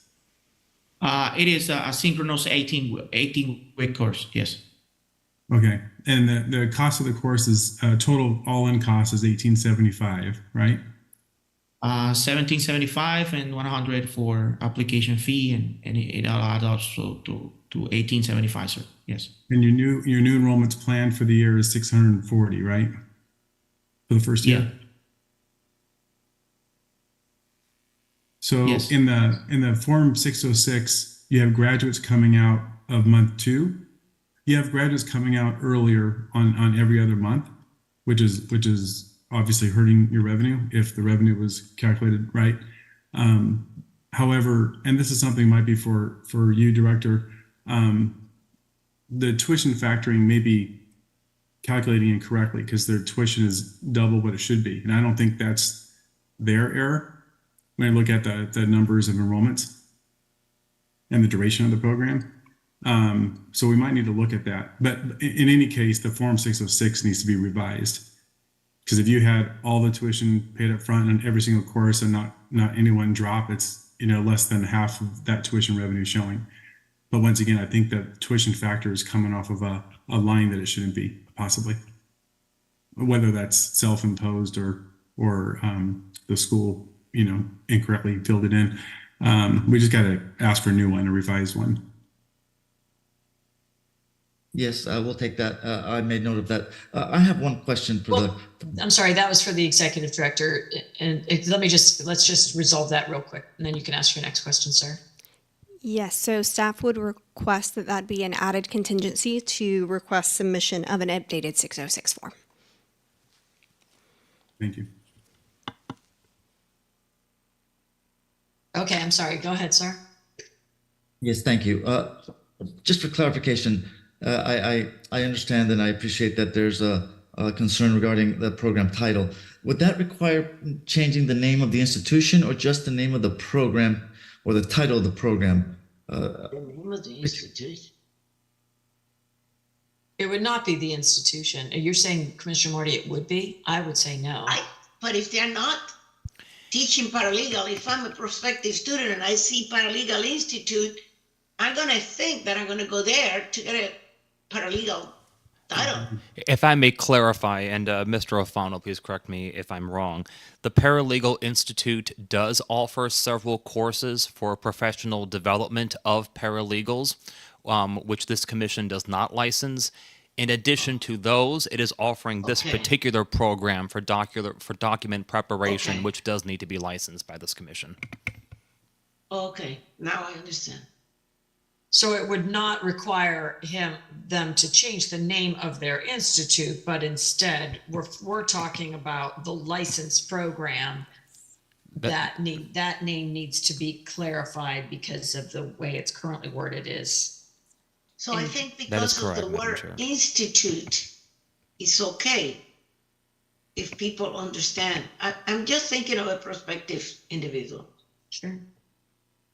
Which doesn't, and another thing that bothered me when you say they need to just speak English, do you require at least a high school diploma for this? Yes, we do, ma'am. High school diploma and basic knowledge of English. Oh, okay. Thank you. Yes, and with regard to the paralegal, wording or definition, what we wanted to express when we named the diploma or the course like you are receiving in our application is that we are intending to educate paralegals in immigration, and not just general paralegals. So that is the intentions that we had when we used the word paralegal, that we were focusing on immigration and law procedure only, and not the rest of the law and procedure that auto paralegal programs as in the University of Miami or University of Texas, they teach, general administrative, paralegal education. So that is the difference, and that is why we call it paralegal in immigration. Thank you. But, okay. So any other discussion, commissioners? I think that due to the conversation, I'd like to ask the executive director to read the staff recommendations and updated contingency into record before we take the motion and make the motion off of her reading of that. Are you okay with that, Director Hurst? I am. Perfect. So the staff recommendation will to be grant the provisional license, which shall remain active and valid up to 1 year after the date of issuance upon the following contingencies being met.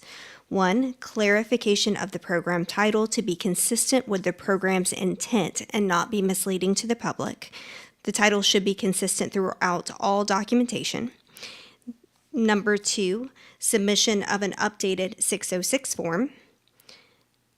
Delegate authority to the executive director to issue the provisional license when the contingency is timely fulfilled. Order that the contingency must be fulfilled and all required materials received in the commission office within 90 days of the clerk's order. Order the institution to make timely and sufficient application for renewal of the license by submitting a complete application, materials, and fees, or an extension thereof no later than 120 days prior to the scheduled renewal date. Grant approval of the 100% online synchronous delivery for the program upon issuance of the provisional license. Okay, that's the motion before us. So moved. Second? We have a first and a second. All those in favor? Aye. Aye. Any opposed? Hearing none, the motion to accept staff recommendation and added contingencies as read into record is adopted. Thank you for bearing with us as we had to get some clarity and understanding. So appreciate your patience. Thank you for bearing with me, and I appreciate all your hard work, and we'll make sure to address this immediately. Thank you. Thank you. Okay, how are we doing, commissioners? We want to keep going through this section. I think we have 2 more, and then we'll take a recess. How about that? The next school is Smart Dental Assisting School, Lake Worth, number 12841. You have staff's recommendations before you. If you're here from that school, please introduce yourself.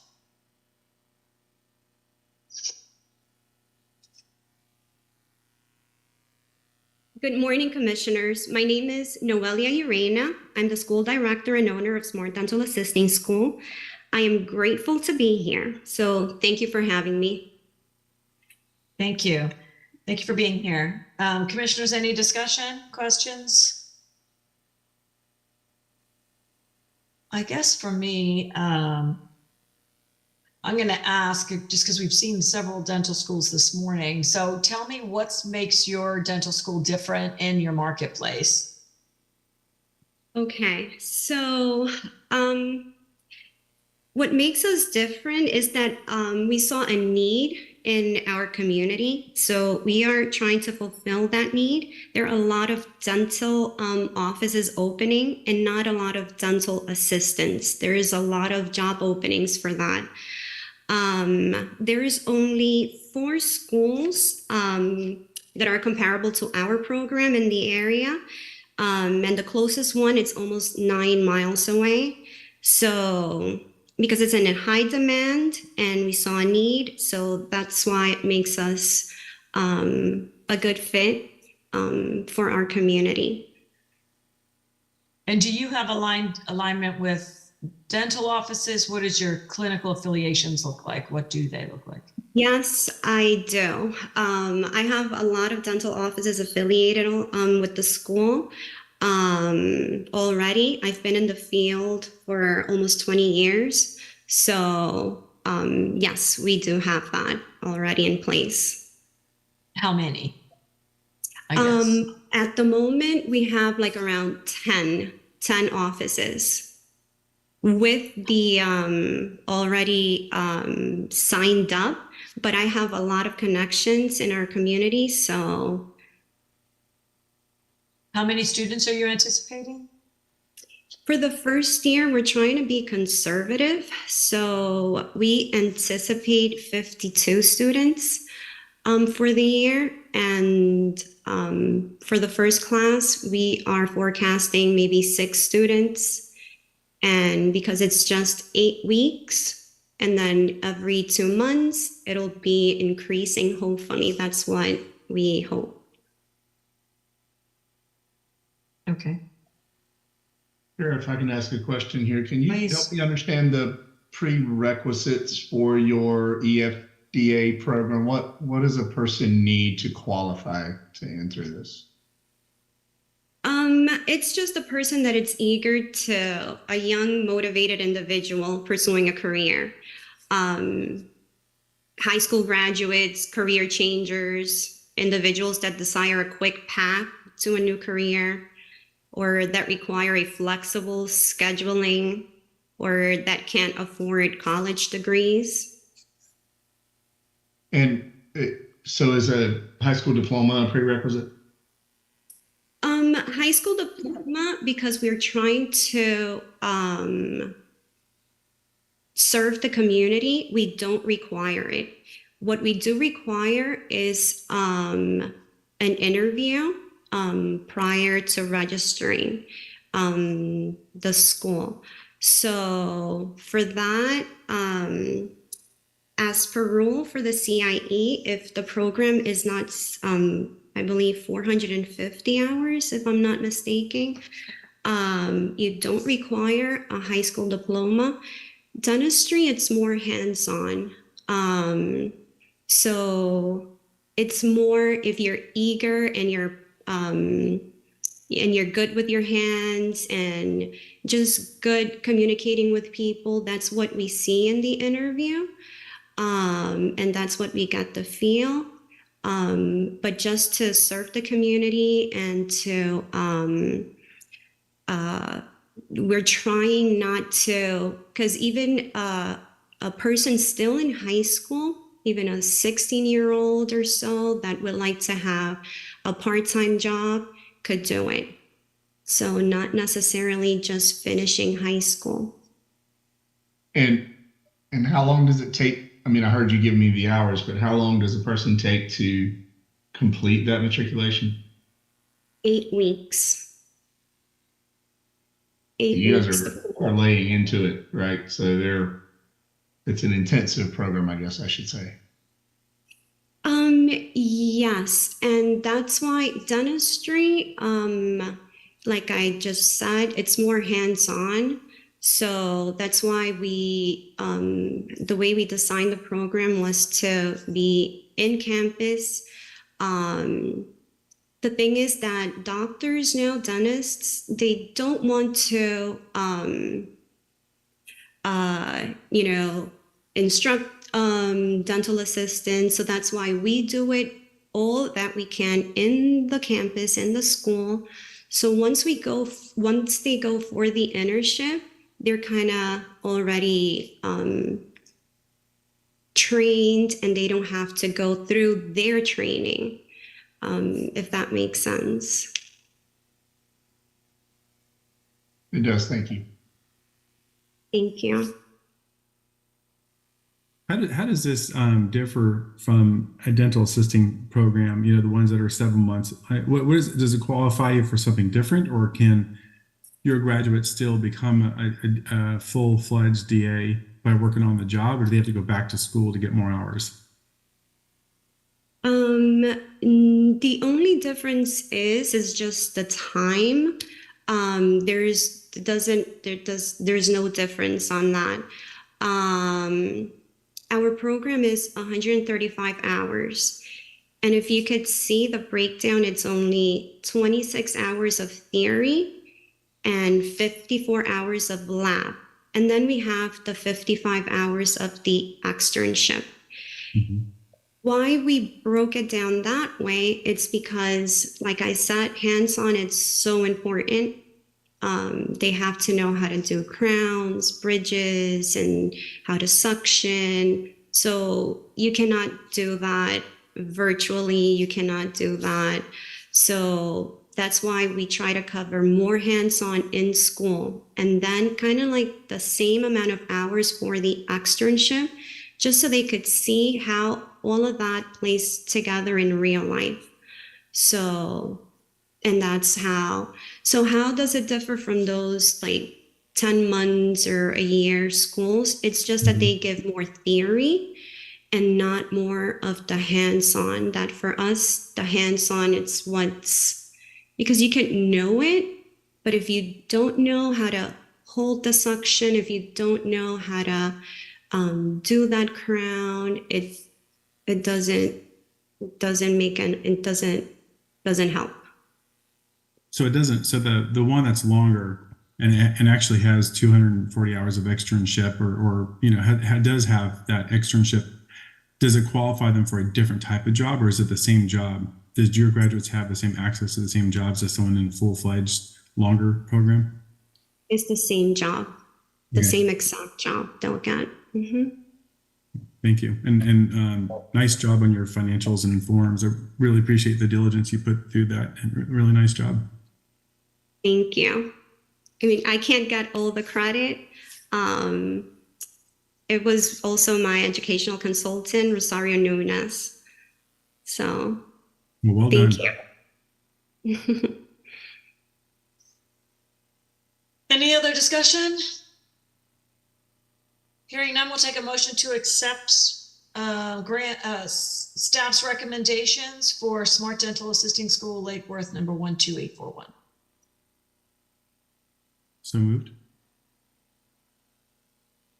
Second. We have a first and a second. All those in favor? Aye. The motion to accept staff's recommendation is adopted. Congratulations. Oh my God, thank you so much. Thank you. Thank you. You're welcome. You're welcome. So the next school in this last school in this section is Virtue Technical Institute, Lauderhill number 12756. Staff recommendations have been provided. If you're here from that school, please introduce yourself. Good morning. My name is Winifred McPherson, and I am the president of Virtue Medical Staffing. Virtue Technical Institute. Technical Institute. Okay. Well, thank you for being here. Tell us how your home health aid is different or is going to be competitive in a market in Lauderhill, where I think there's a lot of schools. In Lauderhill, what we are planning to do in order to make our students competitive, we are going to be teaching them the basics for the home health aid, but because we have had experience of sending home health aides to hospitals, assisted living facilities, jails, adult daycare centers, schools, homes, we have the ability in order to teach them that hands-on and to teach them what is really needed for those type of areas, because COVID caused whole disruption in the medical area, and home health aides are in demand right now. And because we have had experience, working with home health aides, we know, basically what is needed in the industry. We know what our partners are looking for.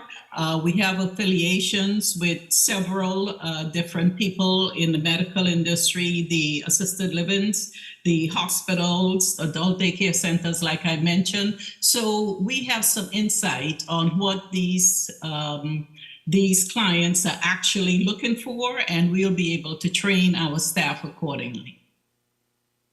How many students are you looking to start with? We are looking to start with 10 to be on the conservative side.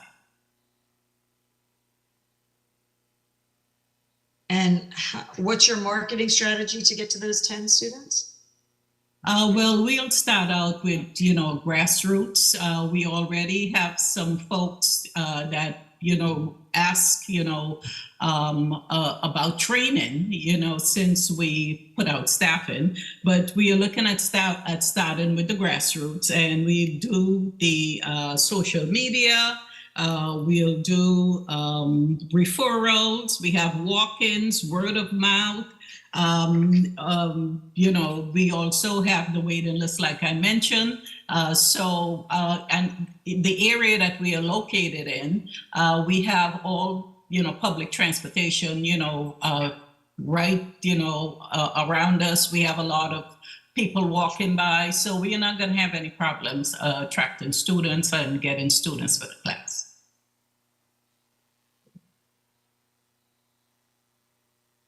Thank you.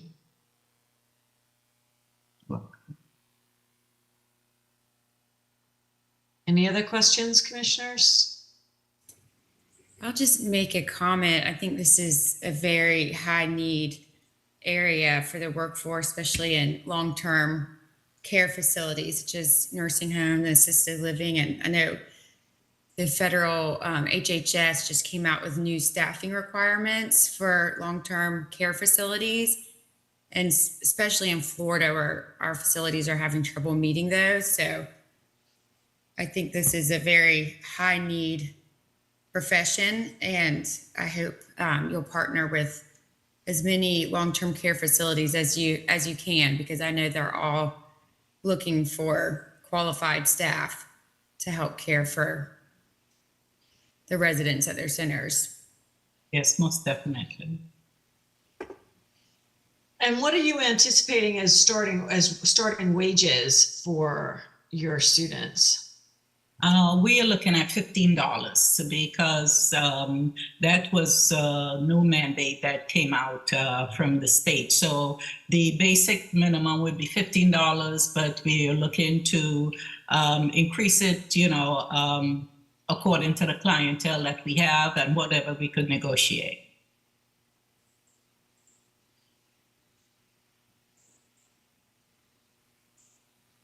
Thank you. Are you in the Lauderhill Mall? Yeah.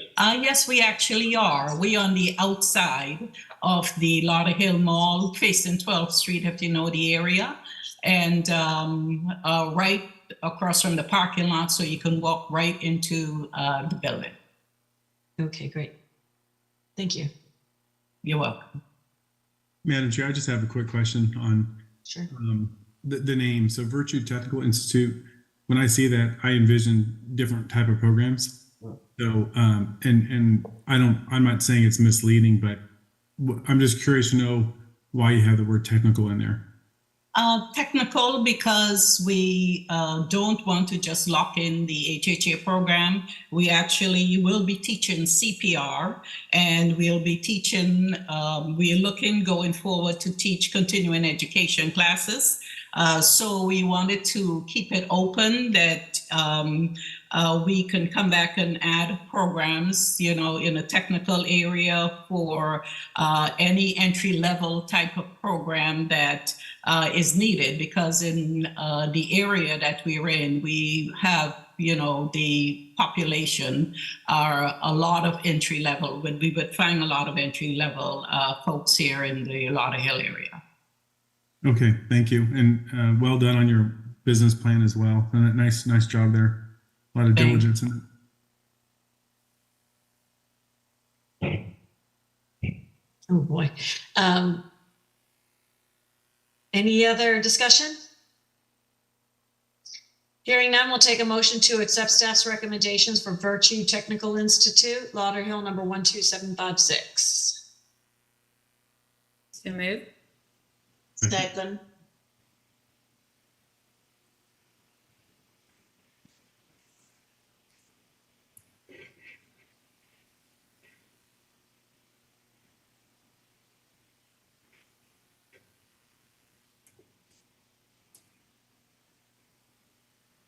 They're frozen. I believe chair is frozen. Good angle. You're going to be frozen. Trey, would you like to take over the, as vice chair, would you like to take over the chair's duties for this vote, please? Yeah, we have a first and a second on the motion. All in agreement, say aye. Aye. Aye. Any opposed? The motion carries. I believe that puts us at an adjournment for this section. We will take, how long do we, Director, how long do we want to take? We said we're going to take a quick break before section C. So let's go into recess. So we are not adjourning the commission meeting. We'll go into recess for, is 15 minutes okay for everyone? No worries. Yes, ma'am. All So right. that means we will all return at 11:20. Sounds good. Perfect. Thank you. Thank you. We are in recess then.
I get to.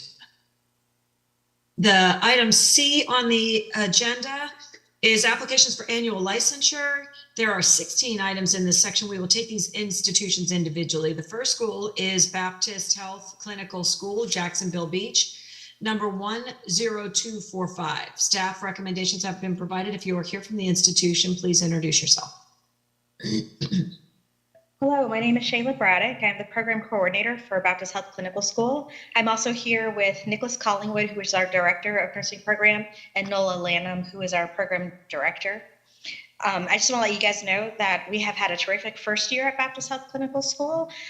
We've graduated 2 cohorts so far, and from the first cohort, every single person has passed their CNA certification license, except for one, but they're waiting on a date to take that license. And the majority of those students have been placed in positions within Baptist Health organization, and several of those students have already won accolades or awards throughout the system for their care and their performance. Our next cohort, we're planning on starting the beginning of this coming year. Well, that's great. How many in the cohort? How many in each cohort? In each cohort, we have we can have up to 24 students. Our first group, we graduated 20 students. The second group, we graduated 15 students. That's awesome. Great. Yes. I was going to ask how it's going. So that's great because I remember y'all from getting the provisional. So this is very good. And you're building your talent supply for the system. Yes. It's very exciting. Yeah, it's great. Any questions, commissioners? What is the charge? Like, is there a fee for the students? Yes, we actually have a fee for the students. The total cost for them is $745, which includes their tuition of $600, and the rest of that are fees like their textbooks, their supplies that they need for class. We give them everything that they need, like even pencils and binders and paper. They come in not needing anything at all, and we also provide them with their first set of scrubs for when they do their clinicals. Awesome. Okay. We also included in some of the fees that we pay are their background checks for coming into the hospital to do their clinicals, like their drug screen and their background check. The only out of cost, in addition to that they have, is their background check for the Florida Board of Nursing.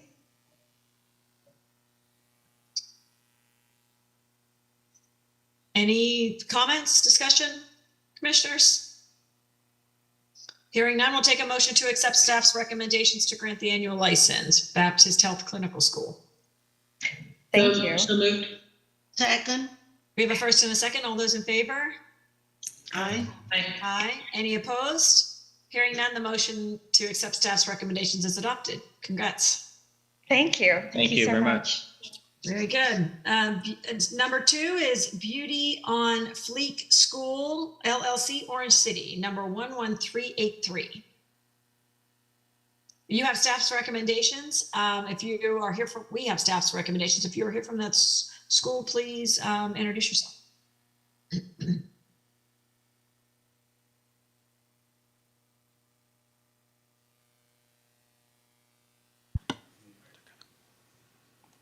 We have an individual unmuting. Give us one moment. Okay, sure.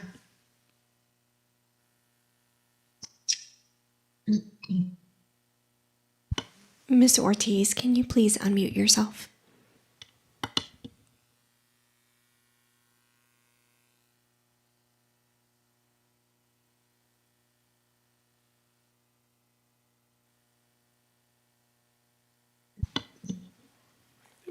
Ms. Ortiz, are you able to hear us?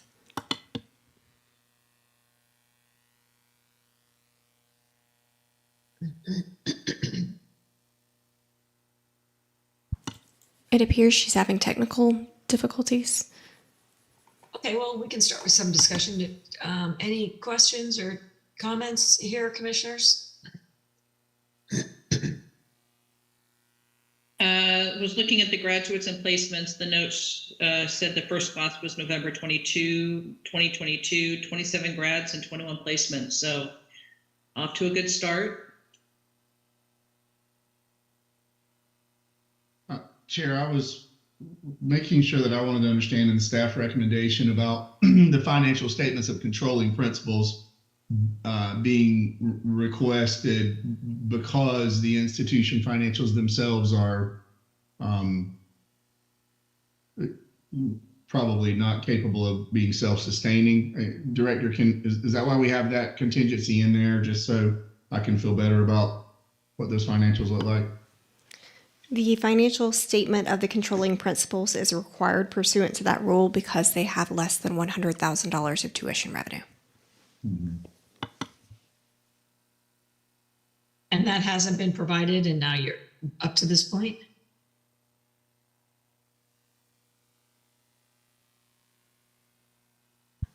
One moment, please.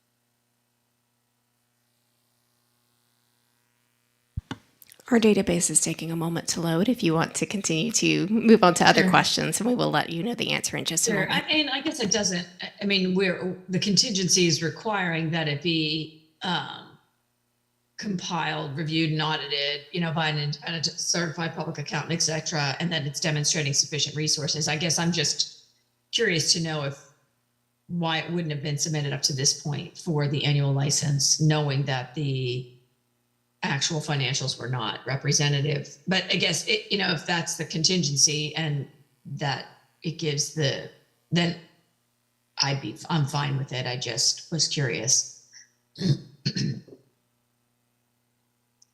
that the financials do demonstrate sufficiency. But any other discussion points?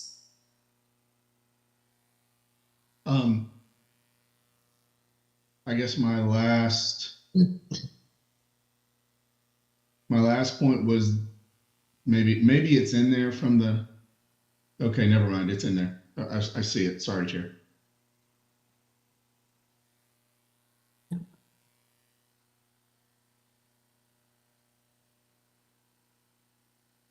Okay. Are we still trying to connect with the school? She is online. We can't hear her speaking. Do we have anything that we can't proceed without talking to her, or are we good to continue? We should be good to continue. Ms. Ortiz, if you can hear us, please go ahead and speak.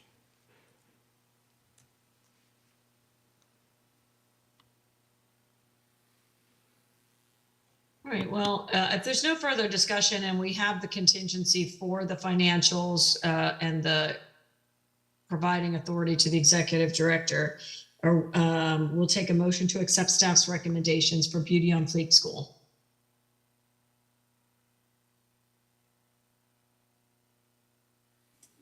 Commissioners. Second. We have a first and a second. All those in favor? Aye. Aye. Any opposed? Hearing none, the motion passes to accept staff's recommendation. The next school is Bloom Beauty Academy LLC, Orlando, number 102280. We have staff's recommendations. If you're here from that school, please introduce yourself.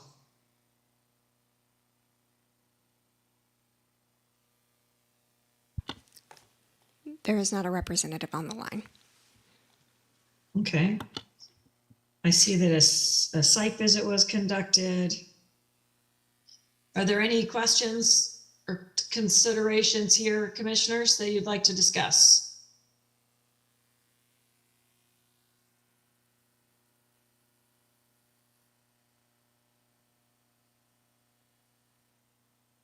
Hearing none, we'll take a motion to accept staff's recommendations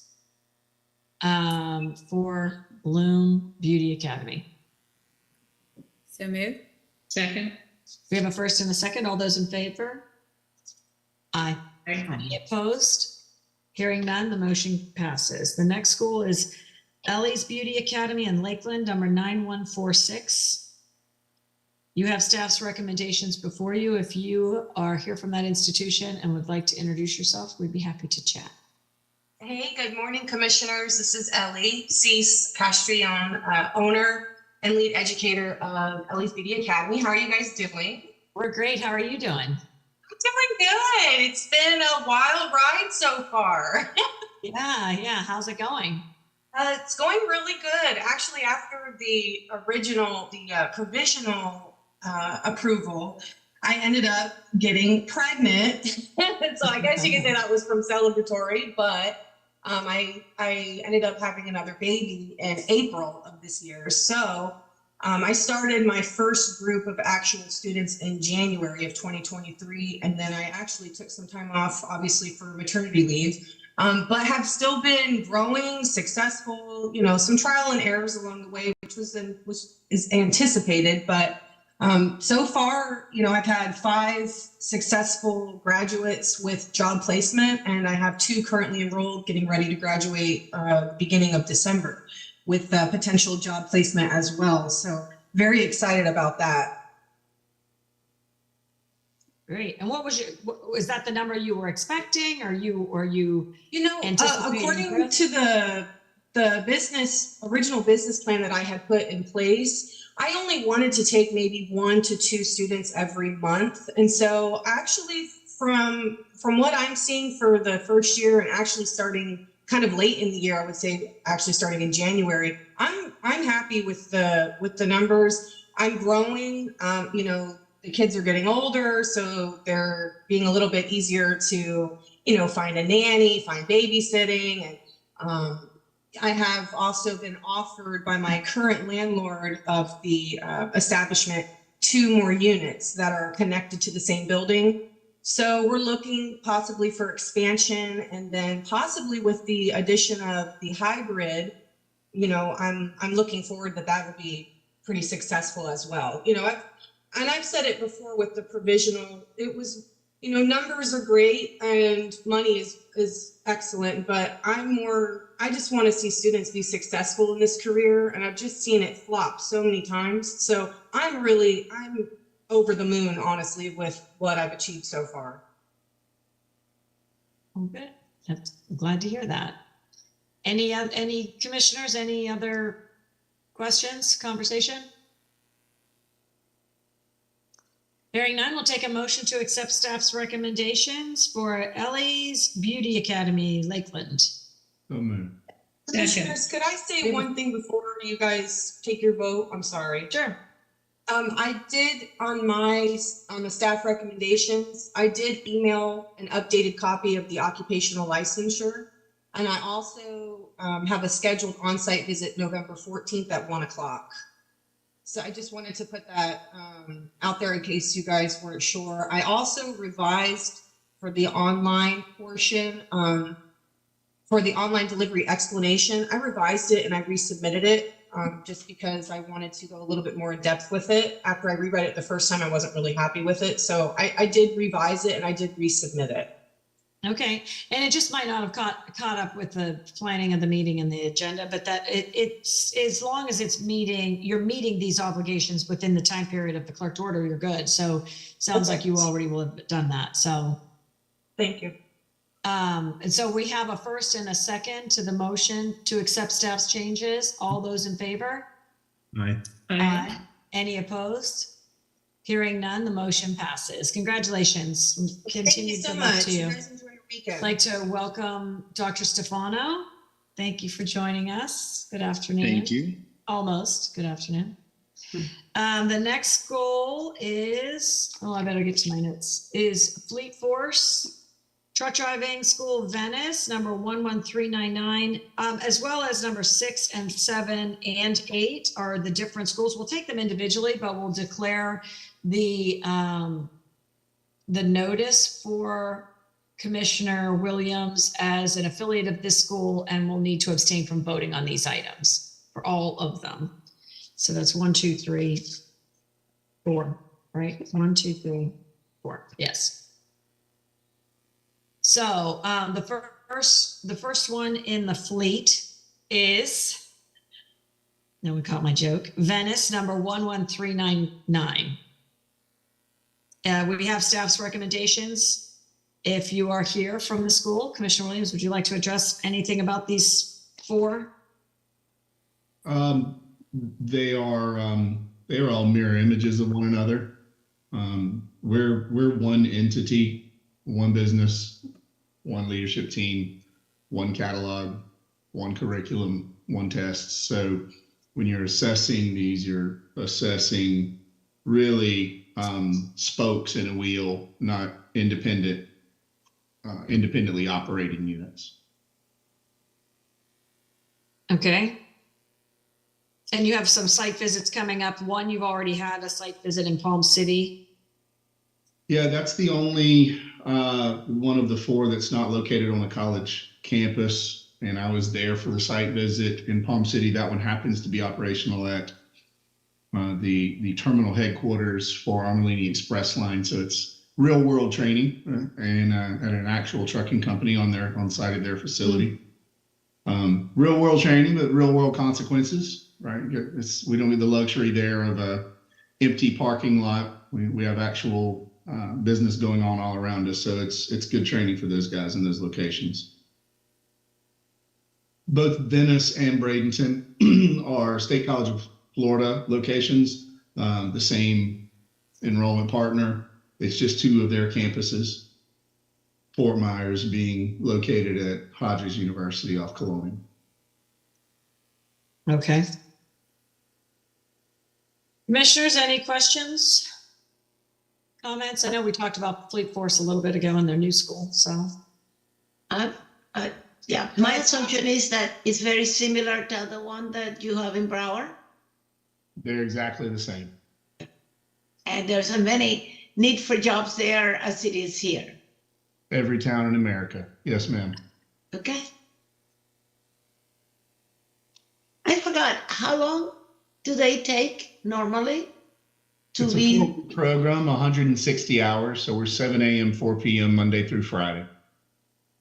4 weeks. Yep.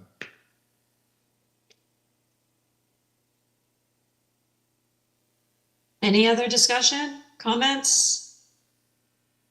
Hearing none, we'll take a motion to accept staff's recommendations for Fleet Force Truck Driving School Venice, number 11399, with the abstention of Commissioner Williams.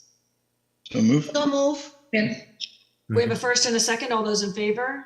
Aye. Any opposed? No. Hearing none, the next, the motion passes. The next school is Fleet Force Truck Driving School Palm City, number 11397. You have the motion before you. I mean, you have the recommendation before you. Do we have a motion? Unless there's further discussion. So move. Second. The motion is to accept staff's recommendation. We have a first and a second. All those in favor? Aye. Aye. Any opposed? None. Hearing none, the motion to accept staff's recommendation passes. The next one is Fleet Force Truck Driving School Bradenton, 11392. You have the staff recommendations before you. Any discussion? Hearing none, we'll take a motion to accept staff's recommendations. So move. Second. We have a first and a second. All those in favor? Aye. Aye. Aye. Any opposed? Hearing none, the motion passes. Then the last one is Fleet Force Truck Driving School Fort Myers, 12524. You have staff's recommendations before you. Is there any discussion? Hearing none, we'll take a motion to accept staff's recommendations. So moved. Second. We have a first and a second. All those in favor? Aye. Aye. Any opposed? Hearing none, the motion to accept staff's recommendation passes. Great. The next school is Helping Hearts Training Center, Orange Park, number 9074. You have staff's recommendations. If you are here from that school, please introduce yourself. There is not a representative of the school present. Okay. Is there any discussion from the commissioners? Helping Hearts Training Center. I Home health apologize. They aide. just joined. One moment, Oh, please. okay. Good morning. I'm Teresa Crowder, the Director for Helping Hearts Training Center. Good morning. Thank you for having Morning. me. Tell us, how's it going? Well, we started out slow. We got our provisional license in 2021, and we didn't have any enrollments until September of 2022. And I contribute that to the competition that is in my area from home healthcare agencies who are giving their employees 40-hour home health aide certificates without having to take any training. So that's been kind of difficult for me to combat. But we have graduated 6 students and they are all employed. Okay, what's your enrollment prospects look like now? When you say enrollment process? Well, how many do you have enrolled now? So you had 6 students graduate and they're all employed, but how many do you have enrolled now? So we currently have 3 enrolled. Okay.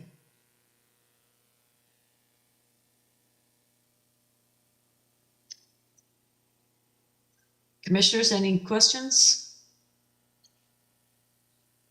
So may I add that our plan is to modify the HHA program to make it a hybrid program, which we've gotten a lot of calls at the school requesting or asking, do we offer this online? We think that we would get a greater enrollment if this program is modified to offer 60 hours online and 15 hours in person.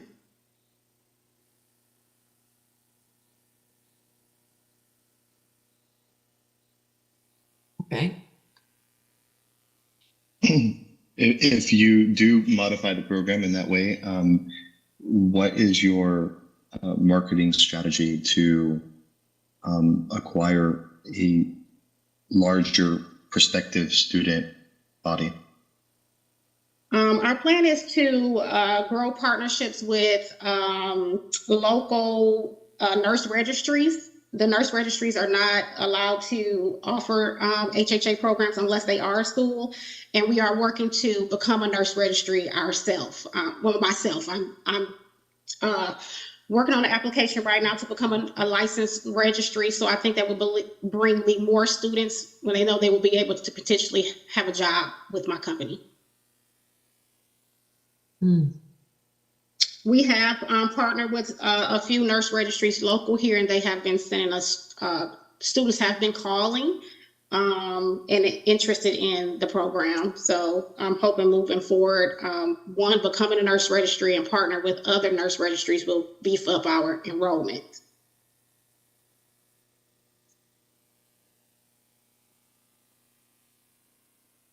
Any other discussion, commissioners?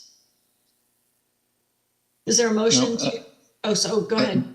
Sorry, just a quick clarification. And forgive me, this isn't my field, so perhaps you can clarify, or perhaps Commissioner Cross could kind of weigh in on this. But it would seem that those partnerships would help increase placement, but not necessarily increase recruitment of prospective students. Am I understanding this correctly?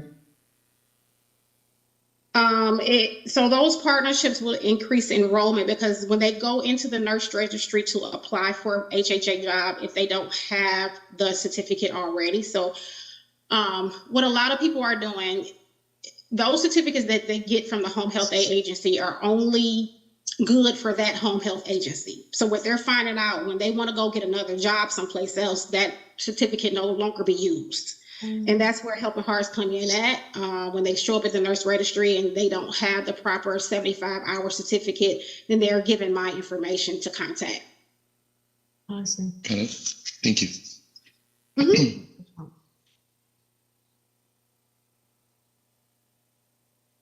That's good information. So is there any further discussion? Hearing none, is there a motion to accept staff's recommendations? So moved. Second. We have a first and a second. All those in favor? Aye. Any opposed? Hearing none, the motion to accept staff's recommendation is adopted. Thank you for being here. Thank you so very much. You're welcome. The next Have a is good day, you all. Thank you. The next institution is Jacksonville Health and Beauty School, Jacksonville, number 5866. Staff recommendations have been provided. If you are here from the institution, please introduce yourself. There is not a representative from the institution on the line. Okay, thank you. Any commissioners, any discussion? Questions? Anything that we want to clarification from staff?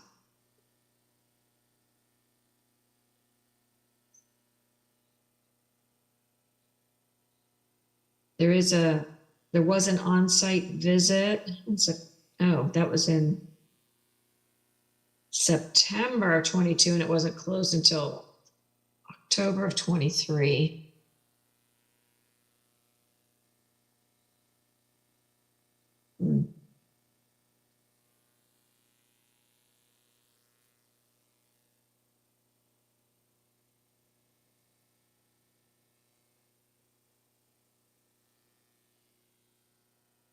I'm not seeing the enrollments. I'm looking in the wrong place, I'm sure.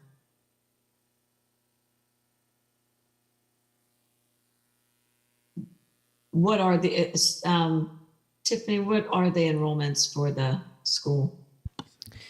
So on page 3 of the summary sheets, their enrollments. Oh, I see it. I'm sorry, I didn't scroll That's okay. far enough. I'll be happy to read them if you would like me to do so. No, that's all right. Okay. It seems high, a lot. Yeah.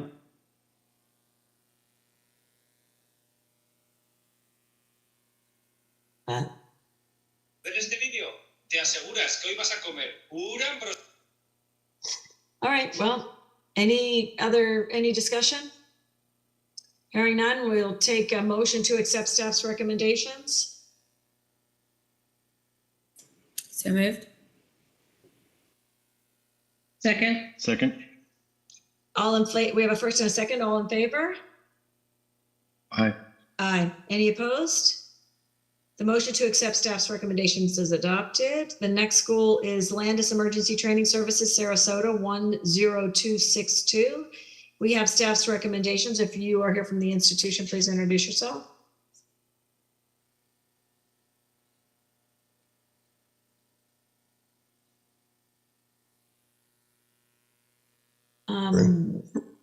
I'm sorry. Hi. I'm sorry. I didn't hit the button. My name is Richard Landis. I'm the director of the Emergency Medical Technician Program, also the owner of the company. Thank you very much for having us here today. No, thank you for being here. So tell us, how's it going? It's actually going very well. As we didn't get our provisional license until September of last year. We had a class that was pretty quick that moved forward to that. We had 5 students that were in that class, all had graduated successfully. Then we had another class that started in February that has also graduated. We graduated a total of 13 students so far and currently have 18 enrolled, which all are passing at this point, and a waiting list of 12 for our May program that's already started. No, that's great. And how about employment? How's placement going? Well, everybody that has graduated has been placed. They placed themselves, but we've offered different locations. Most of our clinical sites are hiring, so that helps them get into those spots. We have several private ambulance services that have given us information. We've passed that information on to them, and they've went on to those positions. They're working in hospitals and clinical locations. So placement's going really well too. Great. Great. Any other questions or discussion, commissioners? Hearing none, we'll take a motion to accept staff's recommendations.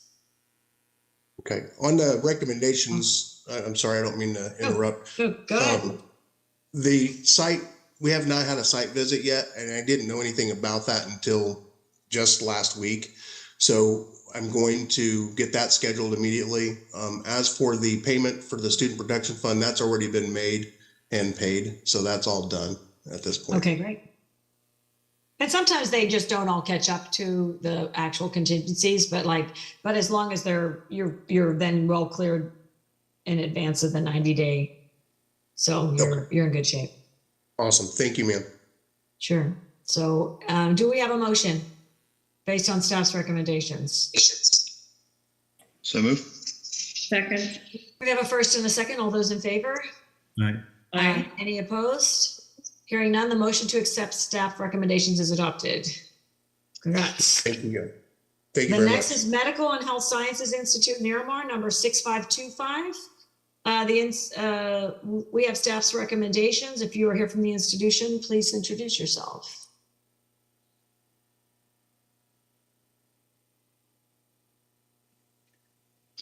Good afternoon and good morning, commissioners and staff.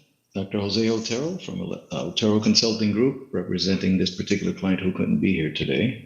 He was called out. He's also a physician and a surgeon, and was called out, and he has to take care of something there that he could not get away from. Sure. Thank you, Dr. Otero, for being here. Well, hello. Commissioners, any discussion? So how's it going, Dr. Otero, for the school since they've been on provisional? We acquired this client recently, and we had to go through some cleaning up as far as the reporting on the numbers. Initially, it looked like his numbers were low. However, the formula he was using wasn't accurate, so we were able to move that in, and we updated the numbers. One of the big pieces is, of course, because he is a licensed professional in the field, students are really seem to have a very positive outlook as far as the connection and being able to get the right answers. And when they're in the field, some of the feedback was, "Wow, we're comfortable." And I thought it was interesting because you don't always see that connection. Obviously, with some nursing schools, you get that. But the gentleman seems quite responsible. He's very, very focused on making sure the school works. He feels he's reached a point in his career where he wants to be able to start making a dent in what's being put out there. Gotcha. Thank you. Any other comments or questions, commissioners? Hearing none, we'll take a motion to accept staff's recommendations. So moved. Second. We have a first and a second. All those in favor? Aye. Aye. Any opposed? Hearing none, the motion passes. Thank you, Dr. Otero. Thank you. The next school is OIC Workforce Academy, Miami, number 10168. You have staff's recommendations before you. If you are here from that institution, please introduce yourself. Good afternoon. My name is Hello. Denise Pupo, and I am the Director of Education and Training at OIC. Joining me as well, or also logged in, is our VP of Operations and Finance, Mr. Joseph Dalto, and also our Associate VP of Finance, Onita Koshel. Thank you for being here. Thank you. Commissioners, discussion, questions? Can you give me the elevator speech on your warehouse logistics program, please?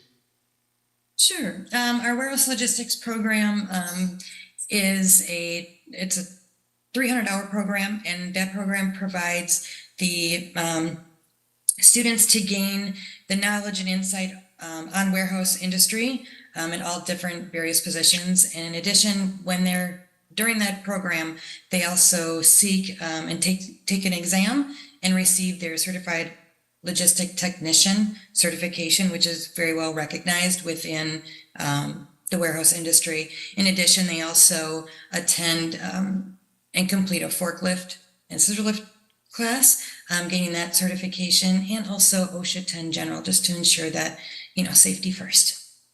That is perfect. That's what I was hoping to hear. So that sounds like a pretty awesome, and I know to be a high demand program there, especially with the coupling with the forklift and the OSHA.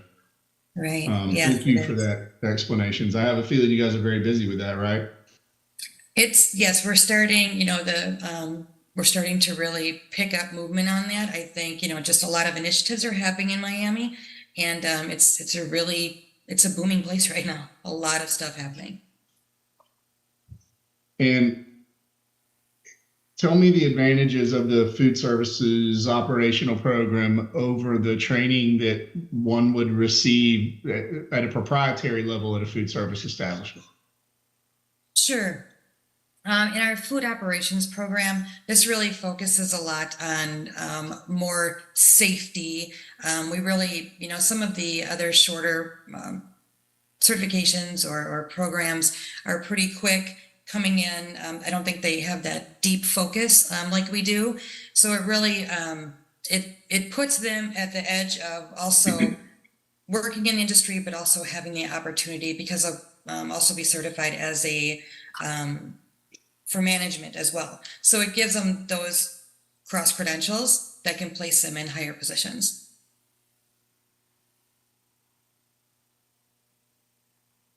Can I ask again about the warehouse logistics? What is the, and forgive me if I'm going to ask you a question that you may or may not know. Do you know the certifying body? Because I think you said they get a certificate, an industry recognized credential. Do you know who that is? Is it? Yeah, we go through the certifying body it's called MSSC. Okay. And that actually stands for Manufacturing Skills Standards Council. Mm-hmm. Got it. It's a big Thank mouthful. you. I didn't want to put you on the spot, but no, that's helpful to know. Thank you. You're welcome. I wasn't sure if MSSC did warehouse. I know that they do logistics. So that's good. Very good. Yeah. Thank you. And so I do see that you've only really just started enrollment in September. Yes. And so what are your enrollment prospects for these 4 programs? What are you hoping for? Where are you at right now? And what are you hoping for? Okay.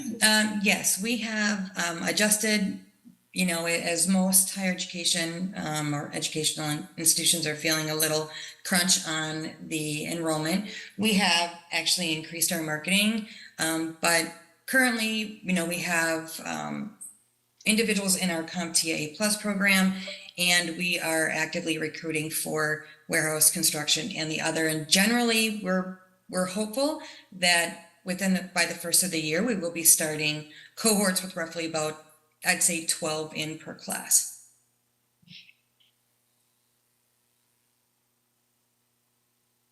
And do you have aligned employer partners for these industries? Yes. We have, we partner with multiple organizations. We have OIC has a long-standing history serving the community in that area.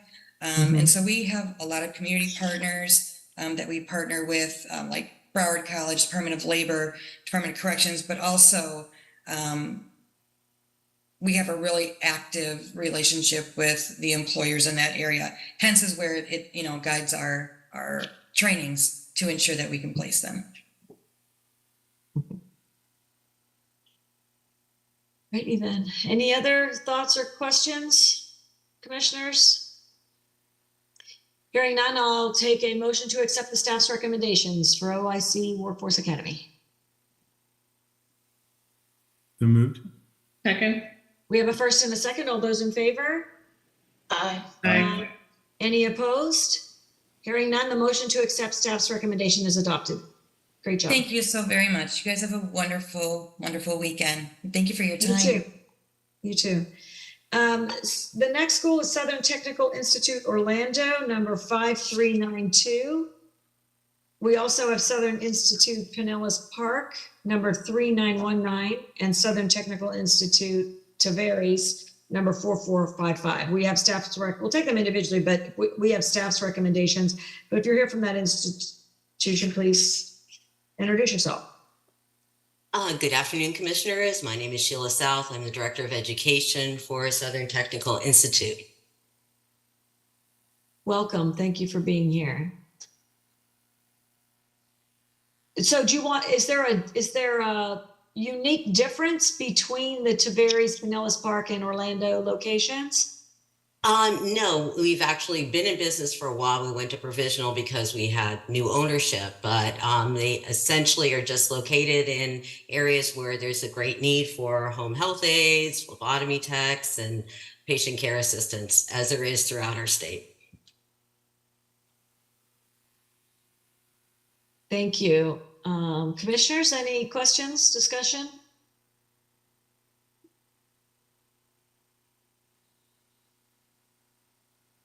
How's the change in ownership going?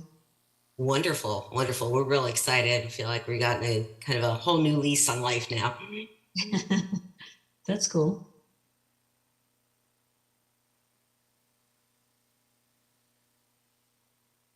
Hearing no discussion or questions, we'll take a motion to accept staff's recommendation for Southern Technical Institute Orlando, number 5392. So moved. Second. We have a first and a second. All those in favor? Aye. Aye. Any opposed? Hearing none, the motion passes. The next is Southern Technical Institute Pinellas Park, number 3918. Is there any discussion? We have staff's recommendations. Is there any discussion? Hearing none, we'll take a motion to accept staff's recommendations. So moved. Second. We have a first and a second. All those in favor? Aye. Any opposed? Hearing none, the motion passes. And next we have Southern Technical Institute Tavares, number 4455. You have the staff's recommendations before you. Any discussion? Hearing none, we'll take a motion to accept staff's recommendations. So moved. Second. Second. We have a first and a second. All those in favor? Aye. Aye. Any opposed? Hearing none, the motion passes. Thank you. Thank you for being here. Congrats. Thank you so much. The next section is applications for extension of annual license. We have one. That is Emerald Coast Scuba in Destin, number 2270. You have staff's recommendations before you. If you are here from the school, please introduce yourself, or you may not even be here. There's not a representative on the line. It's just an extension of license. Is there any discussion, commissioners? Hearing none, we'll take a motion to accept staff's recommendations. So moved. Second. We have a first and a second. All those in favor? Aye. Aye. Any opposed? Hearing none, the motion to accept staff's recommendation is approved. The next section, item E, is applications for annual renewal. There are 19 institutions in this section. Please note item number 10 has been removed from the meeting per the institution's request and will not be considered. Additionally, please note number 13 has an updated summary sheet, which includes a name change. We'll also note that Commissioner Williams has an affiliated school in this section and will need to abstain from voting on this section. Is there a motion to consider the remaining applications by consent? So moved. So moved. We have a first and a second. All those in favor? Aye. Aye. Any opposed? Hearing none, the motion to take this section by consent passes. I will now ask commissioners whether there are any items they would like to pull. Commissioner Cross? Give me a moment, please. Sure.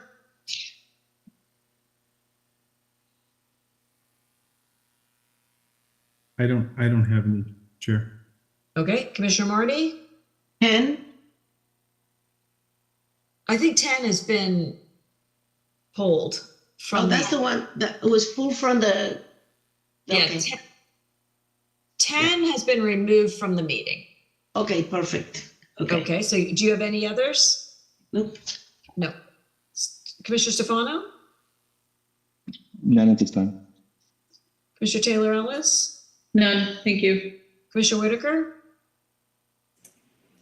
I do not. Thank you. Commissioner Williams is not he's not able to discuss any of them. It's what it said. I'm not sure that that's. But Director Hurst, does staff wish to recommend pulling any items?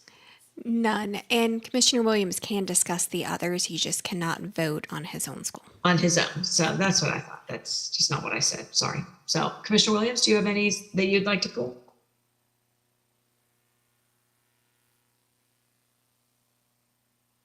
He might have.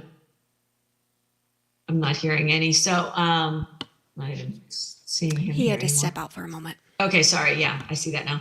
And Director Hirsch, you said 0? You said none? That is correct. And I do not have any. So therefore, we will take a motion to accept staff recommendations on all items in this section. Do I need to list them? Yes, please, for the record. 1 through 9 and 11 through 19. So moved. Second.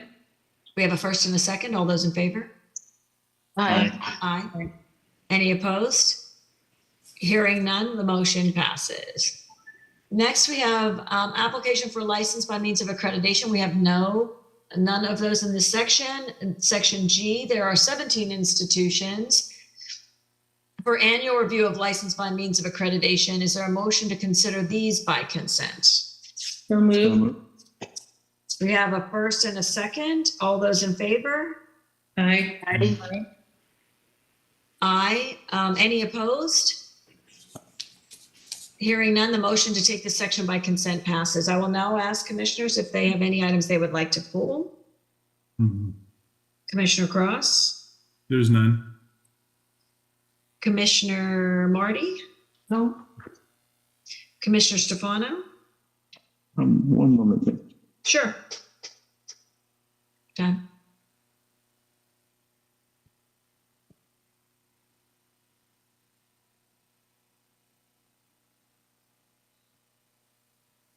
Looking over my notes here. I'm sorry? I'm just looking over my notes here. Sure, that's fine. Take your time. Okay, none at this time. Commissioner Taylor Ellis? None, thank you. Commissioner Whitaker? None, thank you. Commissioner Williams? Oh, he's not here. I'm sorry. And I have none. Commissioner Hurst? Executive Director Hurst? None, thank you. All right. So then I'll take a motion to accept staff's recommendations on items 1 through 17. So move. Second. We have a first and a second. All those in favor? Aye. Any opposed? Hearing none, the motion passes. The section H is, there are 3 applications for program approval modifications. Is there a motion to consider these applications by consent? So move. Second. We have a first and a second. All those in favor? Aye. Aye. Any opposed? Hearing none, the motion passes. I will now ask you commissioners if there's any that they would like to pull. Commissioner Cross? There is none. Commissioner, I lose my order so quickly. Commissioner Marty? No. Commissioner Stefano? None. Commissioner Taylor Ellis? None. Commissioner Whitaker? No, I do not, thank you.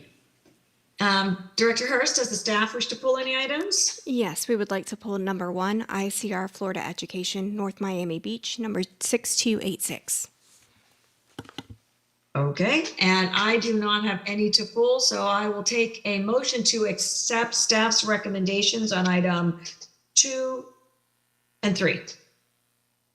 So move. Second. We have a first and a second. All in favor? Aye. Aye. Any opposed? Hearing none, the motion passes. We will now hear number 1, ICR Florida Education, North Miami Beach, number 6286. We have staff's recommendations. If you are here from that school and would like to introduce yourself, please do so. Good afternoon, Commission. My name is Sebastian Paramo, School Director of ICR Free Education. And this is Welcome. Thank you for being here. Director Hurst, you want to? And Madam Chair, this is Bob Harris. Oh, hi, Bob. Mr. Yes. Harris, sorry. This is Bob Harris on behalf of ICR. Okay. Director Hurst, do you want to talk us through? The institution requested to speak, and that's Oh, why okay. they're pulled. Yeah, and thank you, Ms. Hurst, and thank you, Madam Chair. Again, Bob Harris on behalf of ICR. Here's the issue. The only contingency to this is he's adding 2 programs to his existing number of programs, and the contingency says submission of documentation from Council on Occupational Education, COE, demonstrating that addition of the programs is included in the institution's scope or purpose. It does not constitute a substantive change, I assume, with COE. And historically, and again, there's nothing that I'm aware of in the rules or regulations or statute that says approval by an accrediting agency, other than we know some of the nursing things we've talked about, but there's nothing which authorizes the commission to require approval from an accrediting agency before they add a program. It's usually the other way around. Is accrediting agencies historically, the whole chicken and egg thing, require state licensure first, and then and only then, and COE is an example of that, will then consider addition of that program. What I think the contingency should just say is just that the institution will keep the commission advised of the next step, which is approval of this program. We're going to send it to the COE and keep the staff advised of the progress, as you do in other cases, progress at the commission. For example, if COE comes back later on and says, nope, you can't offer that particular program for whatever reason, then that's something, of course, the commission can step in and so forth. But it is in the chicken and egg thing, it's the licensing entity first and then COE second. So that's the thing. It's just keep you all advised, but it can't be a condition proceeding. Thank you. Director Hurst, do you want to address that? I'm guessing it's because it's institutional accreditation and that would require. So we have their institutional accreditor as COE right now, and per our sub-change rule, our sub-change definition includes that a change of accreditation includes, or a change of accreditation includes change of accrediting agency, lowering the level of accreditation, exceeding the scope of the grant of accreditation or recognition of the agency, or any final action taken by the accrediting agency. So when we do these type of program changes or modifications, additions, we do request that they provide us documentation from the accrediting agency that this will not result in a sub-change. Right. That makes sense to me. Yeah, and again, the difficulty, I'm not sure what Ms. Hurst is referring to in terms of being the regular practice. Again, for LBMA institutions, that's the case. Of course, the commission staff can look at those and prove those things as well. But again, the accrediting agencies are not going to give you a letter saying, this does or does not constitute a substantive change. They're not going to do that until the institution first has approval from the state, and then for these offers, and then they're not going to take the time to review something that's not approved at the state level. That's just the way it always has been. And so again, there's nothing wrong with saying, please let us know if the COE considers it to be a substantive change at their level or a change of purpose at their level, and then the commission can take action. And I think that's normal. But to say you've got to go get it approved first, and they're not going to do that before you can even offer the program, then the commission's going to say, the COE is going to say, no, go get approval from the licensing entity first, and then we'll consider it. So it's just backwards. And so that's the difficulty. You put them in a hole that they can't get out of. Again, it's the whole chicken and egg thing. Nothing wrong with requiring them to provide information to you about that, but not as a condition proceeding. That's the difficulty with it. Director Hurst, is that the intent? Is the intent to have them provide it once we approve and allow them to add the new programs, that the COE then lets the school know that they're still within scope and does not constitute a substantive change Or is this contingency written so that we have authorization, CIE has authorization from COE before they can add the programs? Chair Coyne, may I have one moment to discuss this with staff? Of course.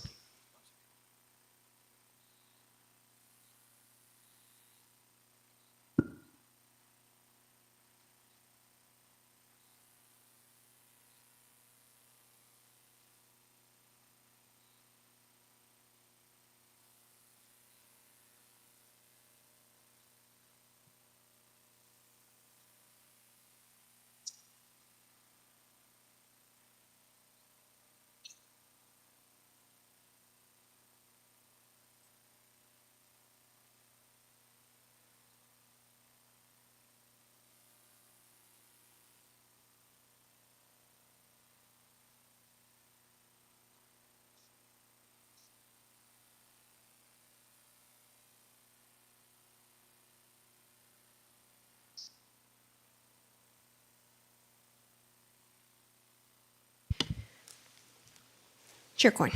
Okay, Yeah. so I think we've got it settled on our end. So we do need to ensure that this is not going to end up being a sub change from the air creditor. So upon discussion, it may be best to grant approval of the programs and then order the institution to submit documentation from the Council on Occupational Education demonstrating that the addition of the programs is included in the scope of purpose and does not constitute a subchange.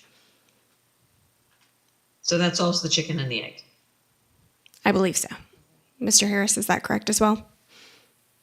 I was trying to follow what you said. It sounds to me like it's not much different than what's written there. In other words, if approval, in other words, the commission approves the program, and then if you're saying then the obligation of the institution is to then go seek. Well, they have to let their institutional accreditation know that they've added new programs anyway. Yeah. So it's not like requiring them to do it. That's a part of your COE accreditation when you have a change of scope or change of or additional programs. So No, that you're would right. be That's a what I'm saying. normal It's just course all it of says is- business Yeah. for an No, you're accredited right. institution. Correct me if I'm wrong. I'm sorry. Okay, I think we don't want the accreditor to attest, whether or not this is a substantive change. Substantive change is our language. It's not necessarily the accreditors. We just want something from the accreditor indicating that the institution's accreditation is not compromised by the addition of the new programs. Is that correct, Executive Director Hurst? Yes, so the programs are included in the scope of the accreditation.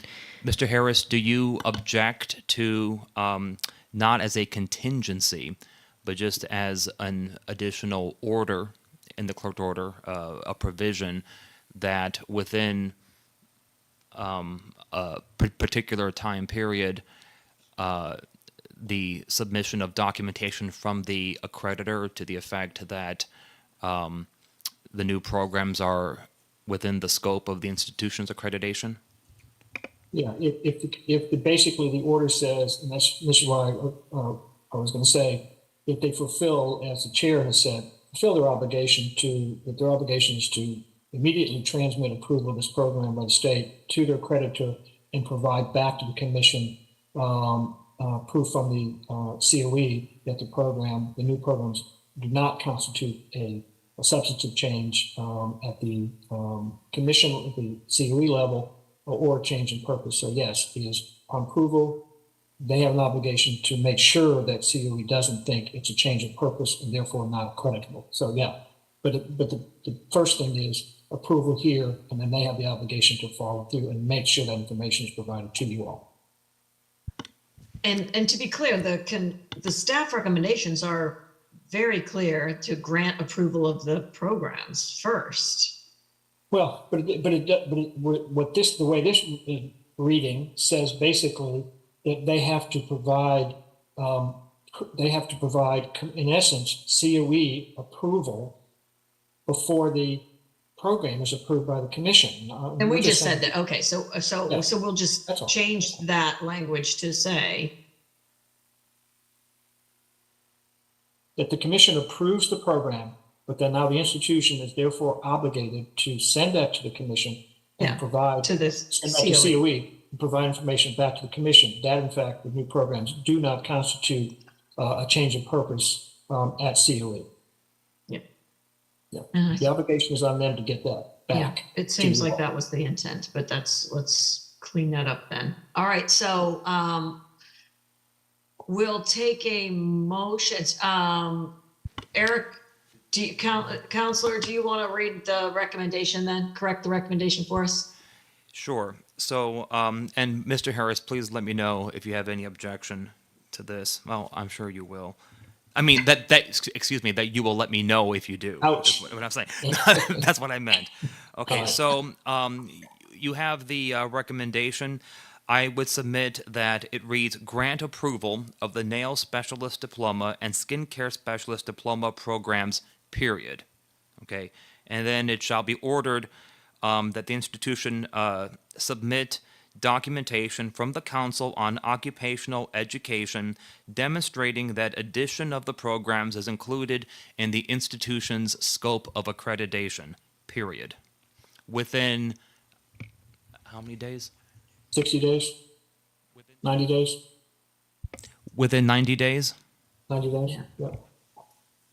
90 days of the filing of the clerked order. And then delegate authority. Keep going. Delegate authority.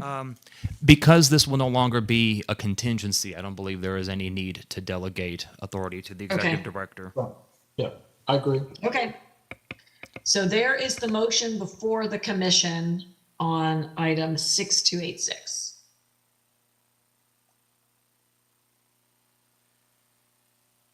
Commissioners, we need a. So moved. Second. We have a first and a second. All those in favor? Aye. Aye. Any opposed? Hearing none, the motion passes. Thank you. Thank you all very much for your time. Sure. Thank you.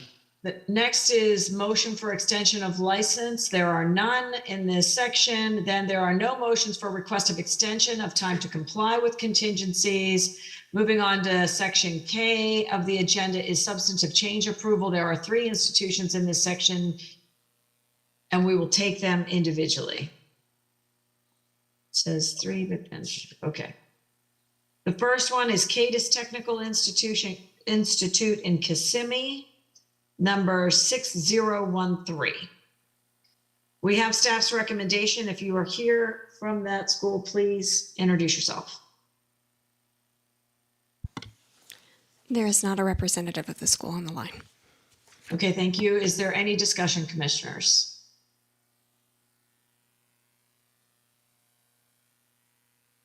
Hearing none, we'll take a motion to accept staff's recommendations.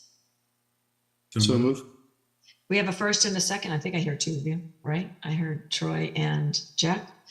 Then all those, we'll take a vote. All those in favor? Aye. Aye. Any opposed? Hearing none, the motion passes. The next institution is Palm Beach Academy of Health and Beauty, West Palm Beach, number 2446. We have staff's recommendations before us. If you're here from the institution, please introduce yourself.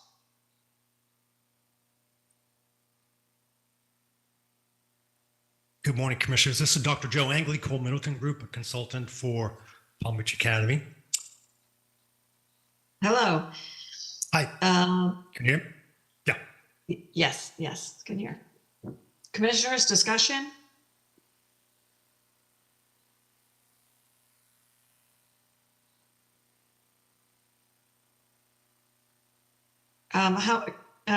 Executive Director Hurst, would you like to give us a summary? Yes, we are recommending denying the application for the annual license pursuant to sections 1005.317 and 1005.38, as well as Rule 60-2.002 Florida Administrative Code and Rule 60-2.0061, based on the failure to demonstrate the hemodialysis technician diploma program, medical assistant diploma, and patient care technician programs offered are organized to provide a sequence which leads to attaining of competence, and also a failure to make prior arrangements for students to participate in the necessary clinical experience required for completion of those programs. We also are finding that a subchange has occurred and recommending an issuance of a provisional license through May 31st of 2024 based upon the placement of the institution on probation by ACCSC. Any discussion? I'd like to ask how many students you have on each program right now? So, well, in the programs that were specifically mentioned in this issue, 0. There are no students in those. This is primarily a school that does beauty, cosmetology, barber. I don't have the exact count, but it would be about 150 total students, mostly in barbering and cosmetology, and then some in massage therapy, and then a few in skincare and a few in nail tech, but primarily beauty programs. But so currently they're not enrolling students in hemo. They have canceled the hemo program with ACCSC, and I believe they sent that notice to you as well. So that's not currently in their scope of accreditation. And then medical assisting and patient care is they're currently not enrolling for. So you're not offering the medical assistant program at this time? Correct. They're not Are enrolling. those in teach out mode for medical assistant and patient? No, there's care? no students. They're not, I think they graduated the last student last summer, so there have not been any students in it. Because of this issue with ACCSC, it's really because of that they just thought it's best not to deal with it until they can resolve it. I will say that the issue of the clinical experiences has been resolved, and they do have those are set up, but they're simply not using them at the moment.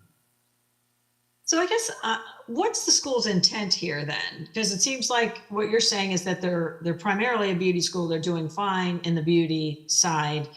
Yeah. But not doing so well on all this medical side. So what's their intent? Where are they designing to go? Because it doesn't seem like this health side is going well, and it's just causing, because we have to be responsive to the public and the expectations of those students. So help us. Yeah, as to their intention, I couldn't speak to that. I just don't know. But I think, so they're still on probation. They're scheduling ACCSC is, well, we're in the process now of starting to address a stealth study for renewal of accreditation. There will be a site visit coming up. I think they're just trying to get through that. I don't think they have any problem per se with it, but they're just they had just decided not to enroll. Yeah, they decided not to enroll in for the moment. Yeah, but I couldn't speak to whether that was their long range intention or not. Director Hurst, how long have we, and just forgive me for not digging through to find this, how long have we licensed those health programs for this school? Yeah. Yes. Yeah. One moment, we're pulling it up. Okay, thanks. Yeah, right. Hang on a second. Excuse me, Commissioners. The president of the school is on my cell phone. He can't get into the meeting for some reason, but I think I can put him on my audio if you would permit me. And I think you can. This is Chris George, the president. And Chair Coyne. I think you can speak to them. The answer to your question is. Thank you so much, and thank you for the opportunity to provide some guidance. I know there were a couple of questions in terms of the institution's intention. In the midst of what we have experienced, we had a change of location as well, and that's all approved. But we want to get through the accreditation, the renewal of accreditation first, and then look at a different approach and how we could offer the allied health programs moving forward. But our big programs for enrollments currently are the beauty programs, as Dr. Angley mentioned. Okay, thank you, Mr. George. Go ahead, Director Hurst. The start of the programs was 2015. Wow. So, Commissioners? Mentioned we had a recent visit from CIE. It was a full on-site visit where we had no violations. I see that listed here. Thank you. Commissioners, any other questions?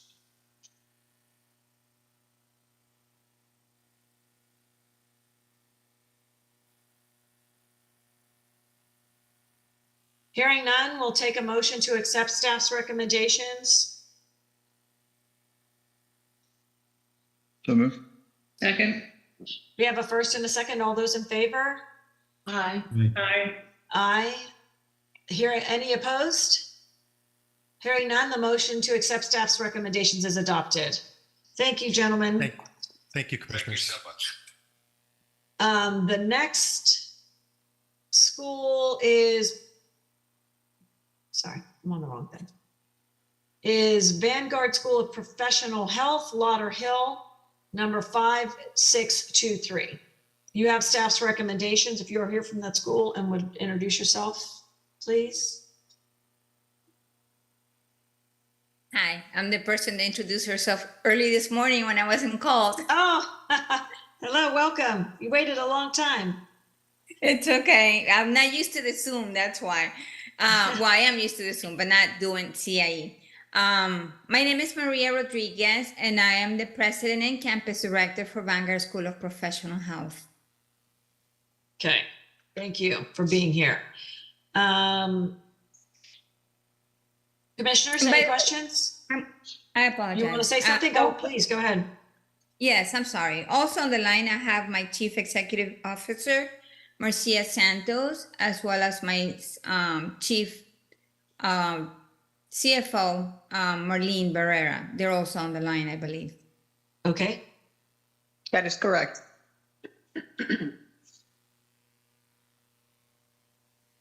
Okay, so we're reviewing your school for financial soundness.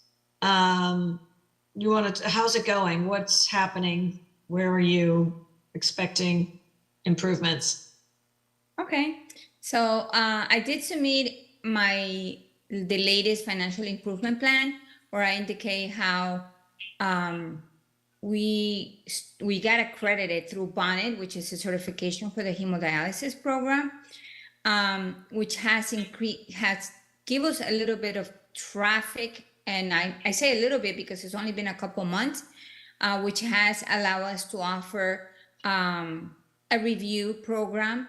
The students get to test, we host the exam, which we don't get paid for that, but it allows us to offer like continuing education courses as well as reviews. That also helps us with referrals. So right now we have 24 students. We have nine new enrollments for the month of January. And out of those 24 students, we have about 13 of those, which is 2 new classes that just started a week ago. We also increased our marketing, which has helped us a lot with the Instagram, and because I constantly have my Google ads, but I've noticed that there's been more traffic now that we are using a professional marketing company versus me boosting the ad here and there. It has helped us a lot. Okay. Commissioners, any questions, discussions?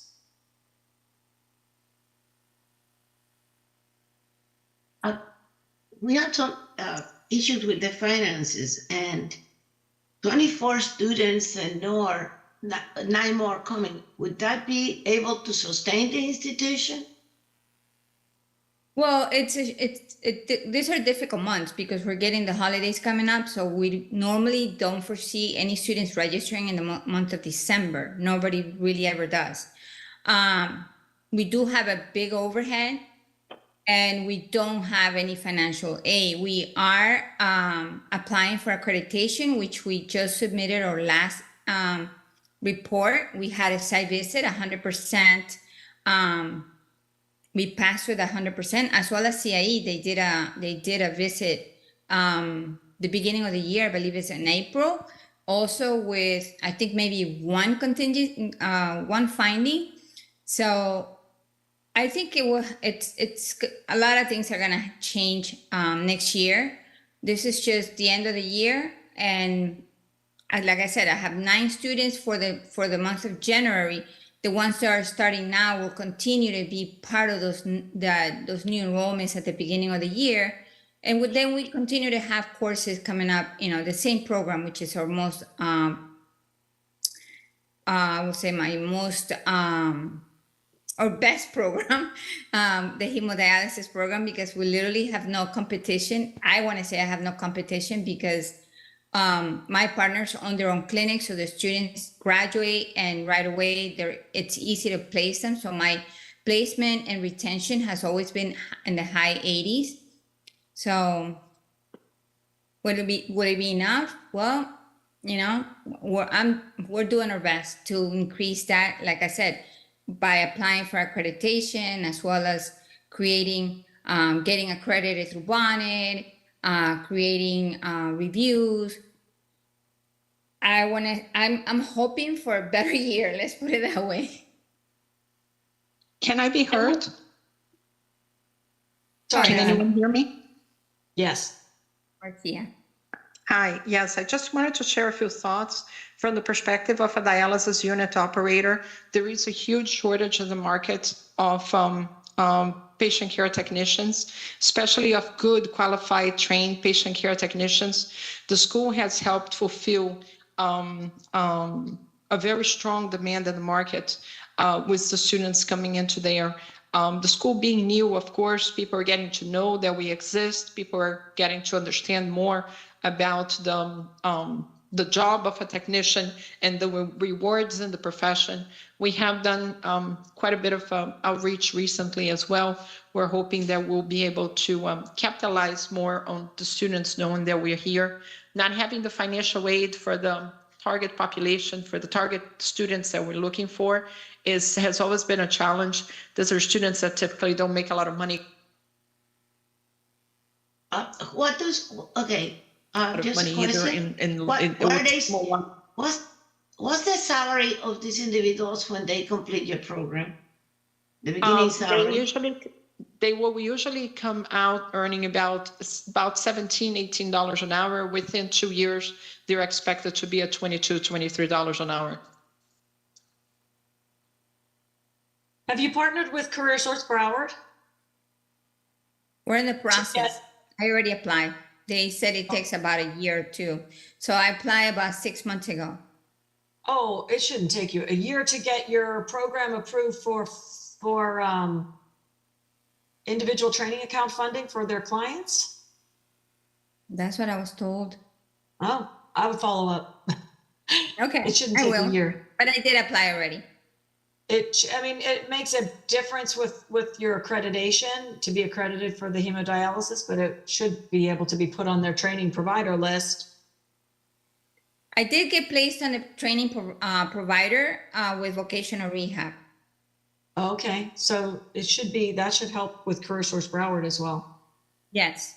So that helps with your tuition challenges and not being financial aid eligible, because then they can use your students can go through Career Source to get access to their own individual training account that provides the fees for the tuition. Correct. I'm very hopeful for that. Yes, we worked very, very hard. I've been very blessed. I've had very good people guiding me through this process, including staff from APHES. Gotcha.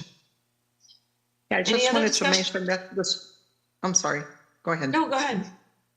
I just wanted to mention that the school has been truly critical in providing staff for us to be able to continue to operate and provide dialysis throughout the 14 dialysis units that provide life-saving treatments for patients. If it was not for the school, when COVID came, we would probably have to shut out half of the dialysis clinics that we own. And in dialysis, it's very critical that we maintain the doors open, that we maintain the staff with good qualified personnel. We train our nurses as well through the school so they could learn the dialysis fundamentals when we found good nurses that were willing to work in dialysis. And if it was not for the school, we would have for sure shut down at least half of our facilities. We just didn't have enough staff to be able to operate and treat so many patients that came in through the front door. So the school provides a little more than just training for the students that are there. It also in an extension, because of the world that we are in and what we do, help provide life-safe treatment for the patients that are in critical need of a transplant until they're able to get one. I just wanted to share those thoughts with the commission so you get a chance to understand the deeper repercussions and implications that the school has been blessed us with. Well, that's good. We just need to make sure that they get to financial soundness, so they can keep doing good work. So I see here in the contingencies that there'll be a progress report provided to the commission for March 2024 and July 24 commission meetings. So that'll be beneficial for us to keep, monitoring the financial progress. So, commissioners, any other discussions? Hearing none, we'll take a motion to accept staff's recommendations. So moved. We have a first and a second. All those in favor? Aye. Aye. Any opposed? Hearing none, the motion passes. So we're cheering for you too. Thank you. Thank you so much. Thank you. The next is section L. There are no branch campus applications.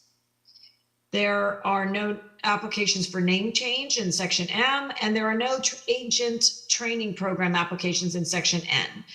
Is there a motion to accept the reports for sections 12 through 15, program terminations, approved applicant letters, licenses sent, and closed school reports by consent? So moved. Okay. We have a first and a second. All those in favor? Aye. Aye. All right. And I failed to mention note that the closed school report has been updated. So all those in favor, we said aye. Any opposed? Hearing none, the motion to accept reports is adopted. At this time, we will take comments from the commissioners. Do any commissioners members have comments to share?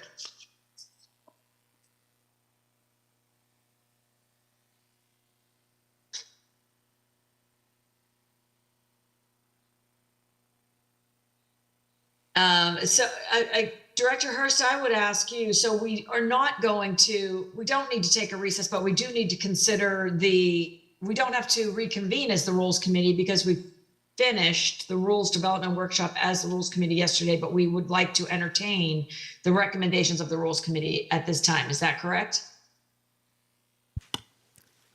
That is correct. May I speak to legal counsel for one moment to make sure I'm Yes. following the proper procedures? Thank you. Yes. I think I closed my.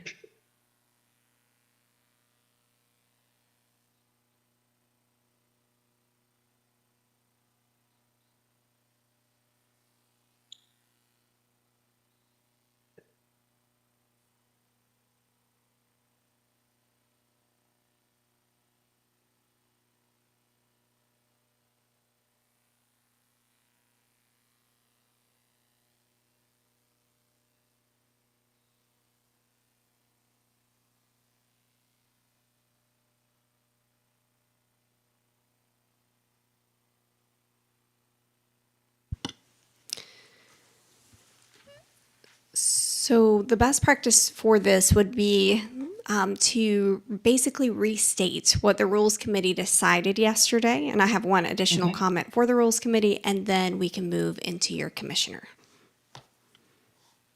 space. So I have today as the commission, we will discuss the modified draft language for approval and the recommendation from the Rules Committee. So is that where I am? Because we have recommendations from the Rules Committee from yesterday, correct? Yes. So if you convene the Rules Committee will just give an update on what they decided yesterday. And I'm sorry. So that's I didn't okay. understand that. So we are recessing this commission meeting and convening as the Rules Committee? That is correct. Okay. So I'd like to take do we need a recess or do you guys just want to keep powering forward? I'll leave that up to the commissioners to let me know. How much longer? It shouldn't be much longer. Let's Because keep we met doing as a it. rules committee yesterday. So the rules committee, we just have to meet and there's something that we have to discuss and then we'll bring it back to the commission based on our discussion yesterday as the rules committee. I don't follow that exactly, but that's what we're doing. Let's proceed. Okay, I'm good. I think we should just proceed as well. Yeah. Okay, so we will take a recess from the commission meeting, which we're in right now. And now I would like to call to order the rules committee of the Commission for Independent Education. Calling to order. Director Hurst, you have something for the rules committee to consider. Yes, so I just wanted to bring to the Rules Committee's attention a small item that I did not, that I neglected to mention during yesterday's Rules Committee meeting. And that was just that in Rule 60-2.004, the section standard 10, which is our student services under D, where we state that all licensed institutions must report by March 15th and November 30th of each year thereafter for the previous academic year, student data, which includes, and then we listed all of the student data that we were collecting, number of student slots available for each program, number of student applications, and continuing on. We removed that section from the language that you voted on yesterday. All of those items were they were already in Form 801, and we just didn't duplicate them in both places. So I just wanted to draw attention to the fact that the list no longer is reflected in the actual rule language itself, but it is in the form that is incorporated by rule.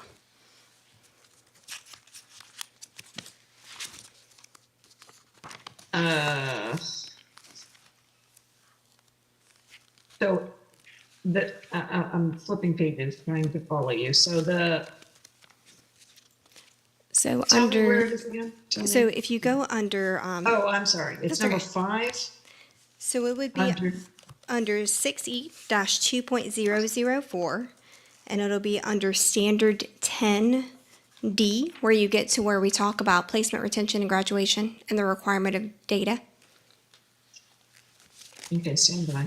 They're not page numbered. You can't tell me. They by are not. page. I'm so sorry.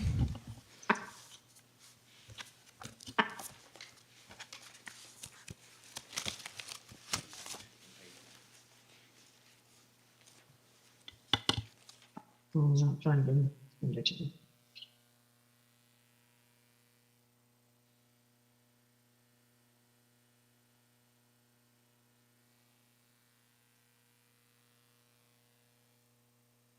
I'm not finding it.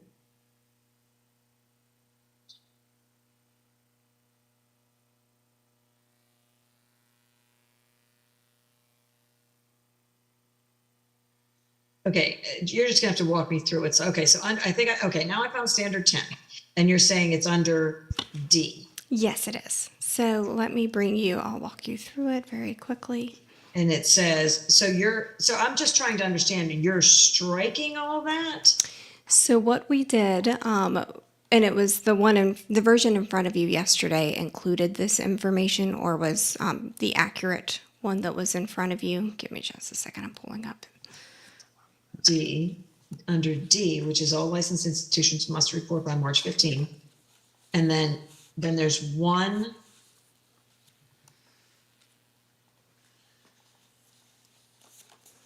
And then there's E, and then there's 1. I don't see A through E, I just see E, which doesn't make sense to me.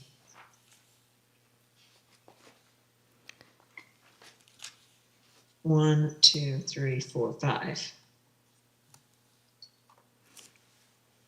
But we spent some time editing all the We did. So it may be off by just a little bit. So do you see where placement services is? So C is placement services, and that was already existing language for placement services. C? Yes, I'm just trying to help you find where we are in the page. I'm under. It's around page 15. Oh, yeah, I see that. Okay. Yes, and, So- and right there is D. Perfect. Yep. So D right now states that all licensed institutions must report by March 15th, 2024, and by November 30th of each year thereafter for the previous academic year ending June 30th, the required student data on the CIE form specified in paragraph I. I just wanted to draw your attention to, it just says the required student data on the CIE form specified, because in the original version that you had, the previous versions, we did list out every single required student data in that paragraph, which made it fairly long. That information was duplicated in the form, so we just cleaned up to state required student data on the CIE forms, and then we would incorporate the form by role. And then you removed specified in paragraph I. Yes. So, well, it's still specified in paragraph I. So you will have all of this, all the rest is the same. What we did was the original language stated, all licensed institutions must report by March 15th and by November 30th for each year thereafter. Student data, which includes the number of student slots available for each program, the number of student applications received for each program, the number of qualified student applicants for each program. So we just removed all of that language. We had actually listed out every single required student data element and put it in the rule. Since it was already in the form that's incorporated by rule, we just removed it from the actual, this language in front of you. Okay.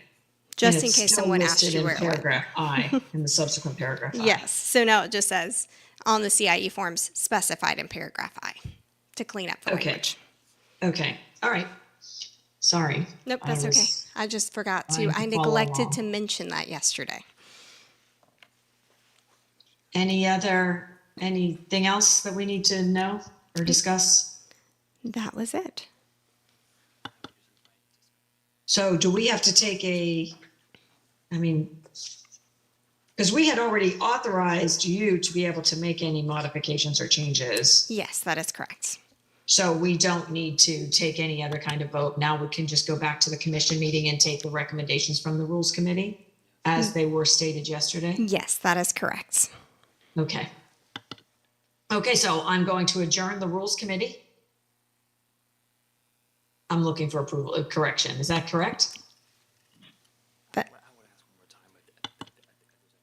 I can't see you, Legal so- has advised that we should ask if there's any public comment on the rules Okay, committee. is there any public comment on the rules for the rules committee?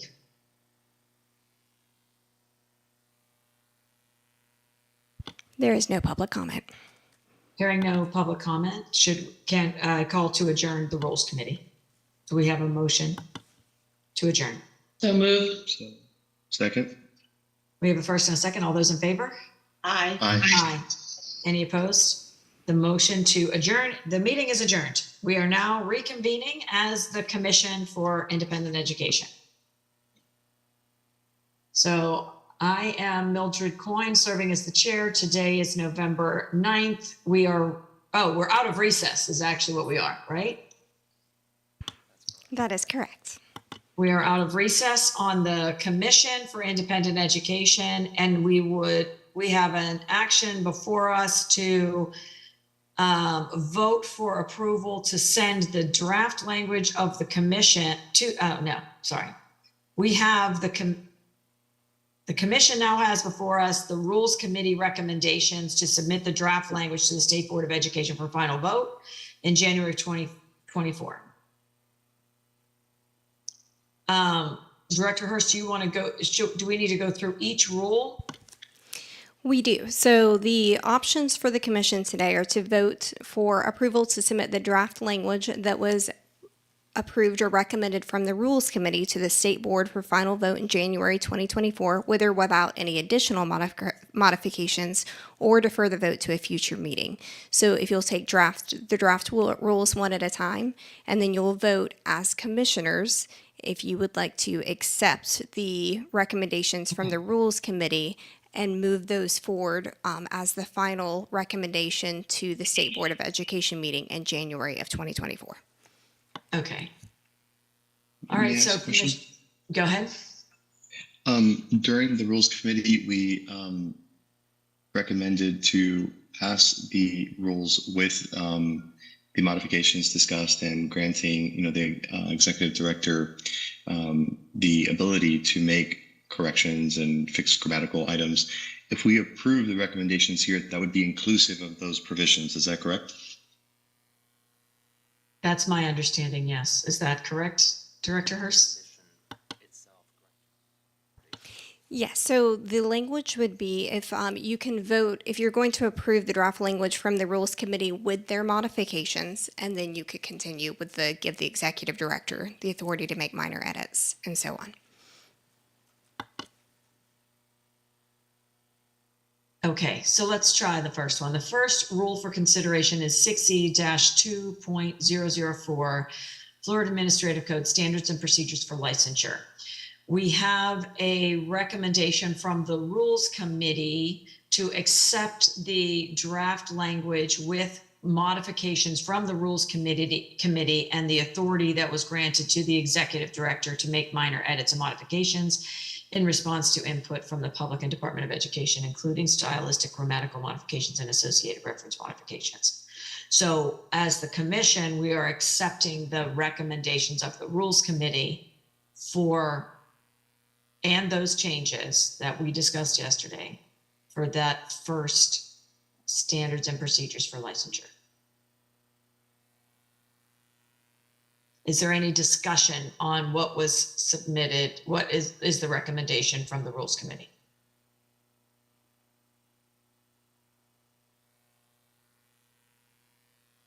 Hearing no discussion, is there a motion to accept the draft language and edits as were provided by the Rules Committee in granting the Executive Director the authority?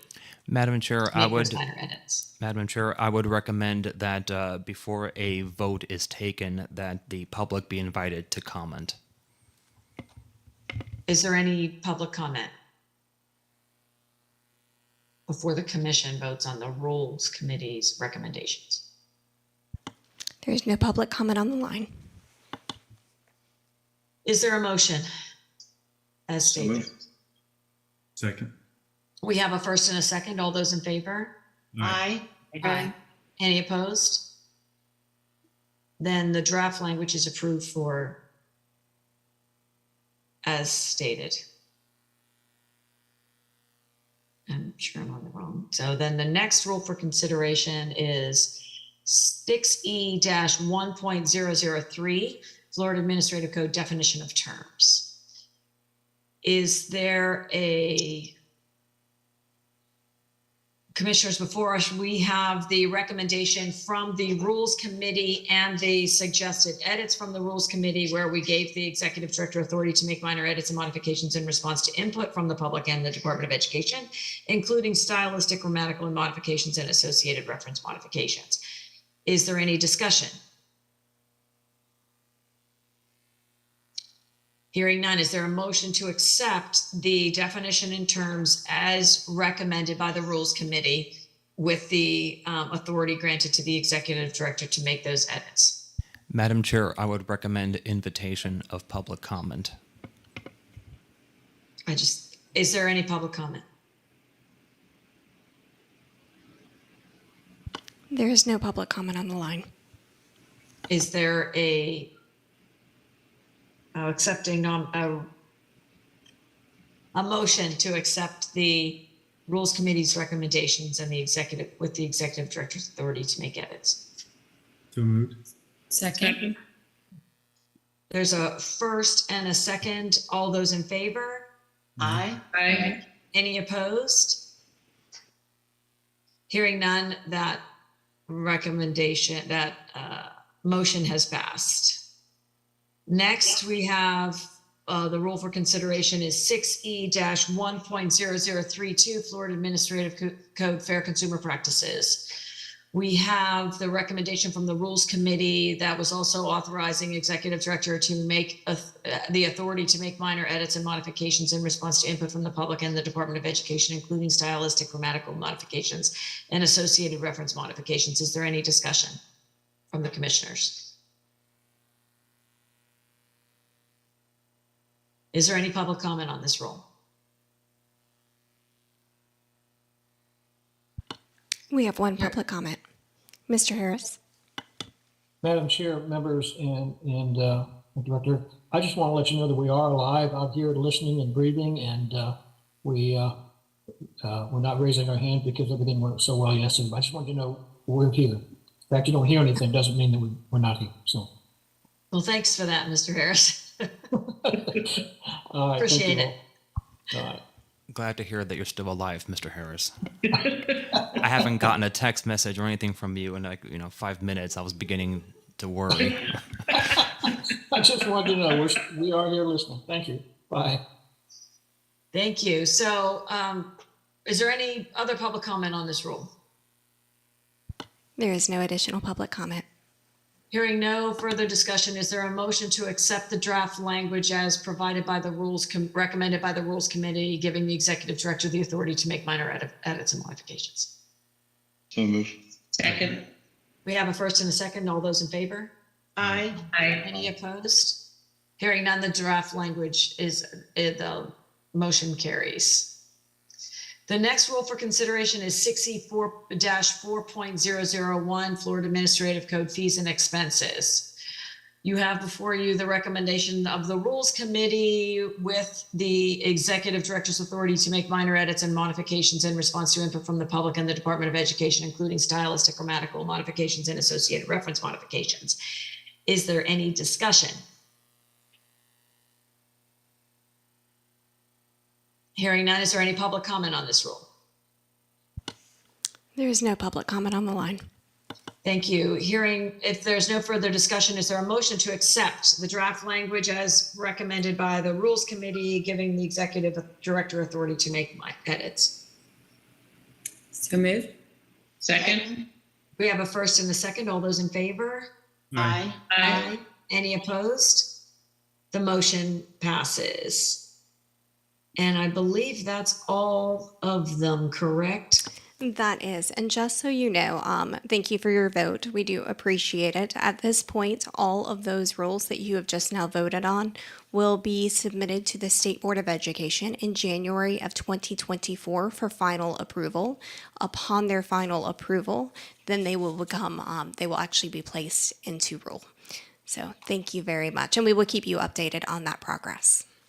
Thank you. And really, I think that Mr. Harris has said it multiple times, as well as some of the other public speakers, but thank you to the staff and the team for being so diligent and really doing so much research and listening and really trying to make sure that it wasn't just the intent of the legislatures and the governor's office to make sure that we have an accountable system that's striving towards excellence for our public, but also to make sure that we stay true to the fidelity for the schools, and really appreciate your professionalism and due diligence on this matter. I'd also like to recognize and applaud the public that has contributed significantly to the improvement of the rules as they've gone through the process, and continue to be very supportive and mindful of the staff's hard work, but also of really just making sure that we're building the best system possible for our public. But thank you to everyone. I just wanted to say that. But is there any other commissioner comments? You said it beautifully, Chair Coyne. I agree. I know HB 1537 was quite a big, a lot of legislative changes in there, and I've been so impressed by the staff, the CIE, and as well as the public input, and the way the staff has been able to take that public input and still follow the new law. So congratulations to everyone involved. Very impressive. I will echo what you're all saying. Being at a school and a commissioner, I've seen both sides of the coin in this process, and the school engagement, the importance of it was clearly shown at the school that I work at, a part of, and I know the others as well. So excellent collaboration with the public, with the staff, with CIE to make this happen, and the commissioners, all of us. So to make this happen, and it's been a very solid, enriching process. Mm-hmm. Very good.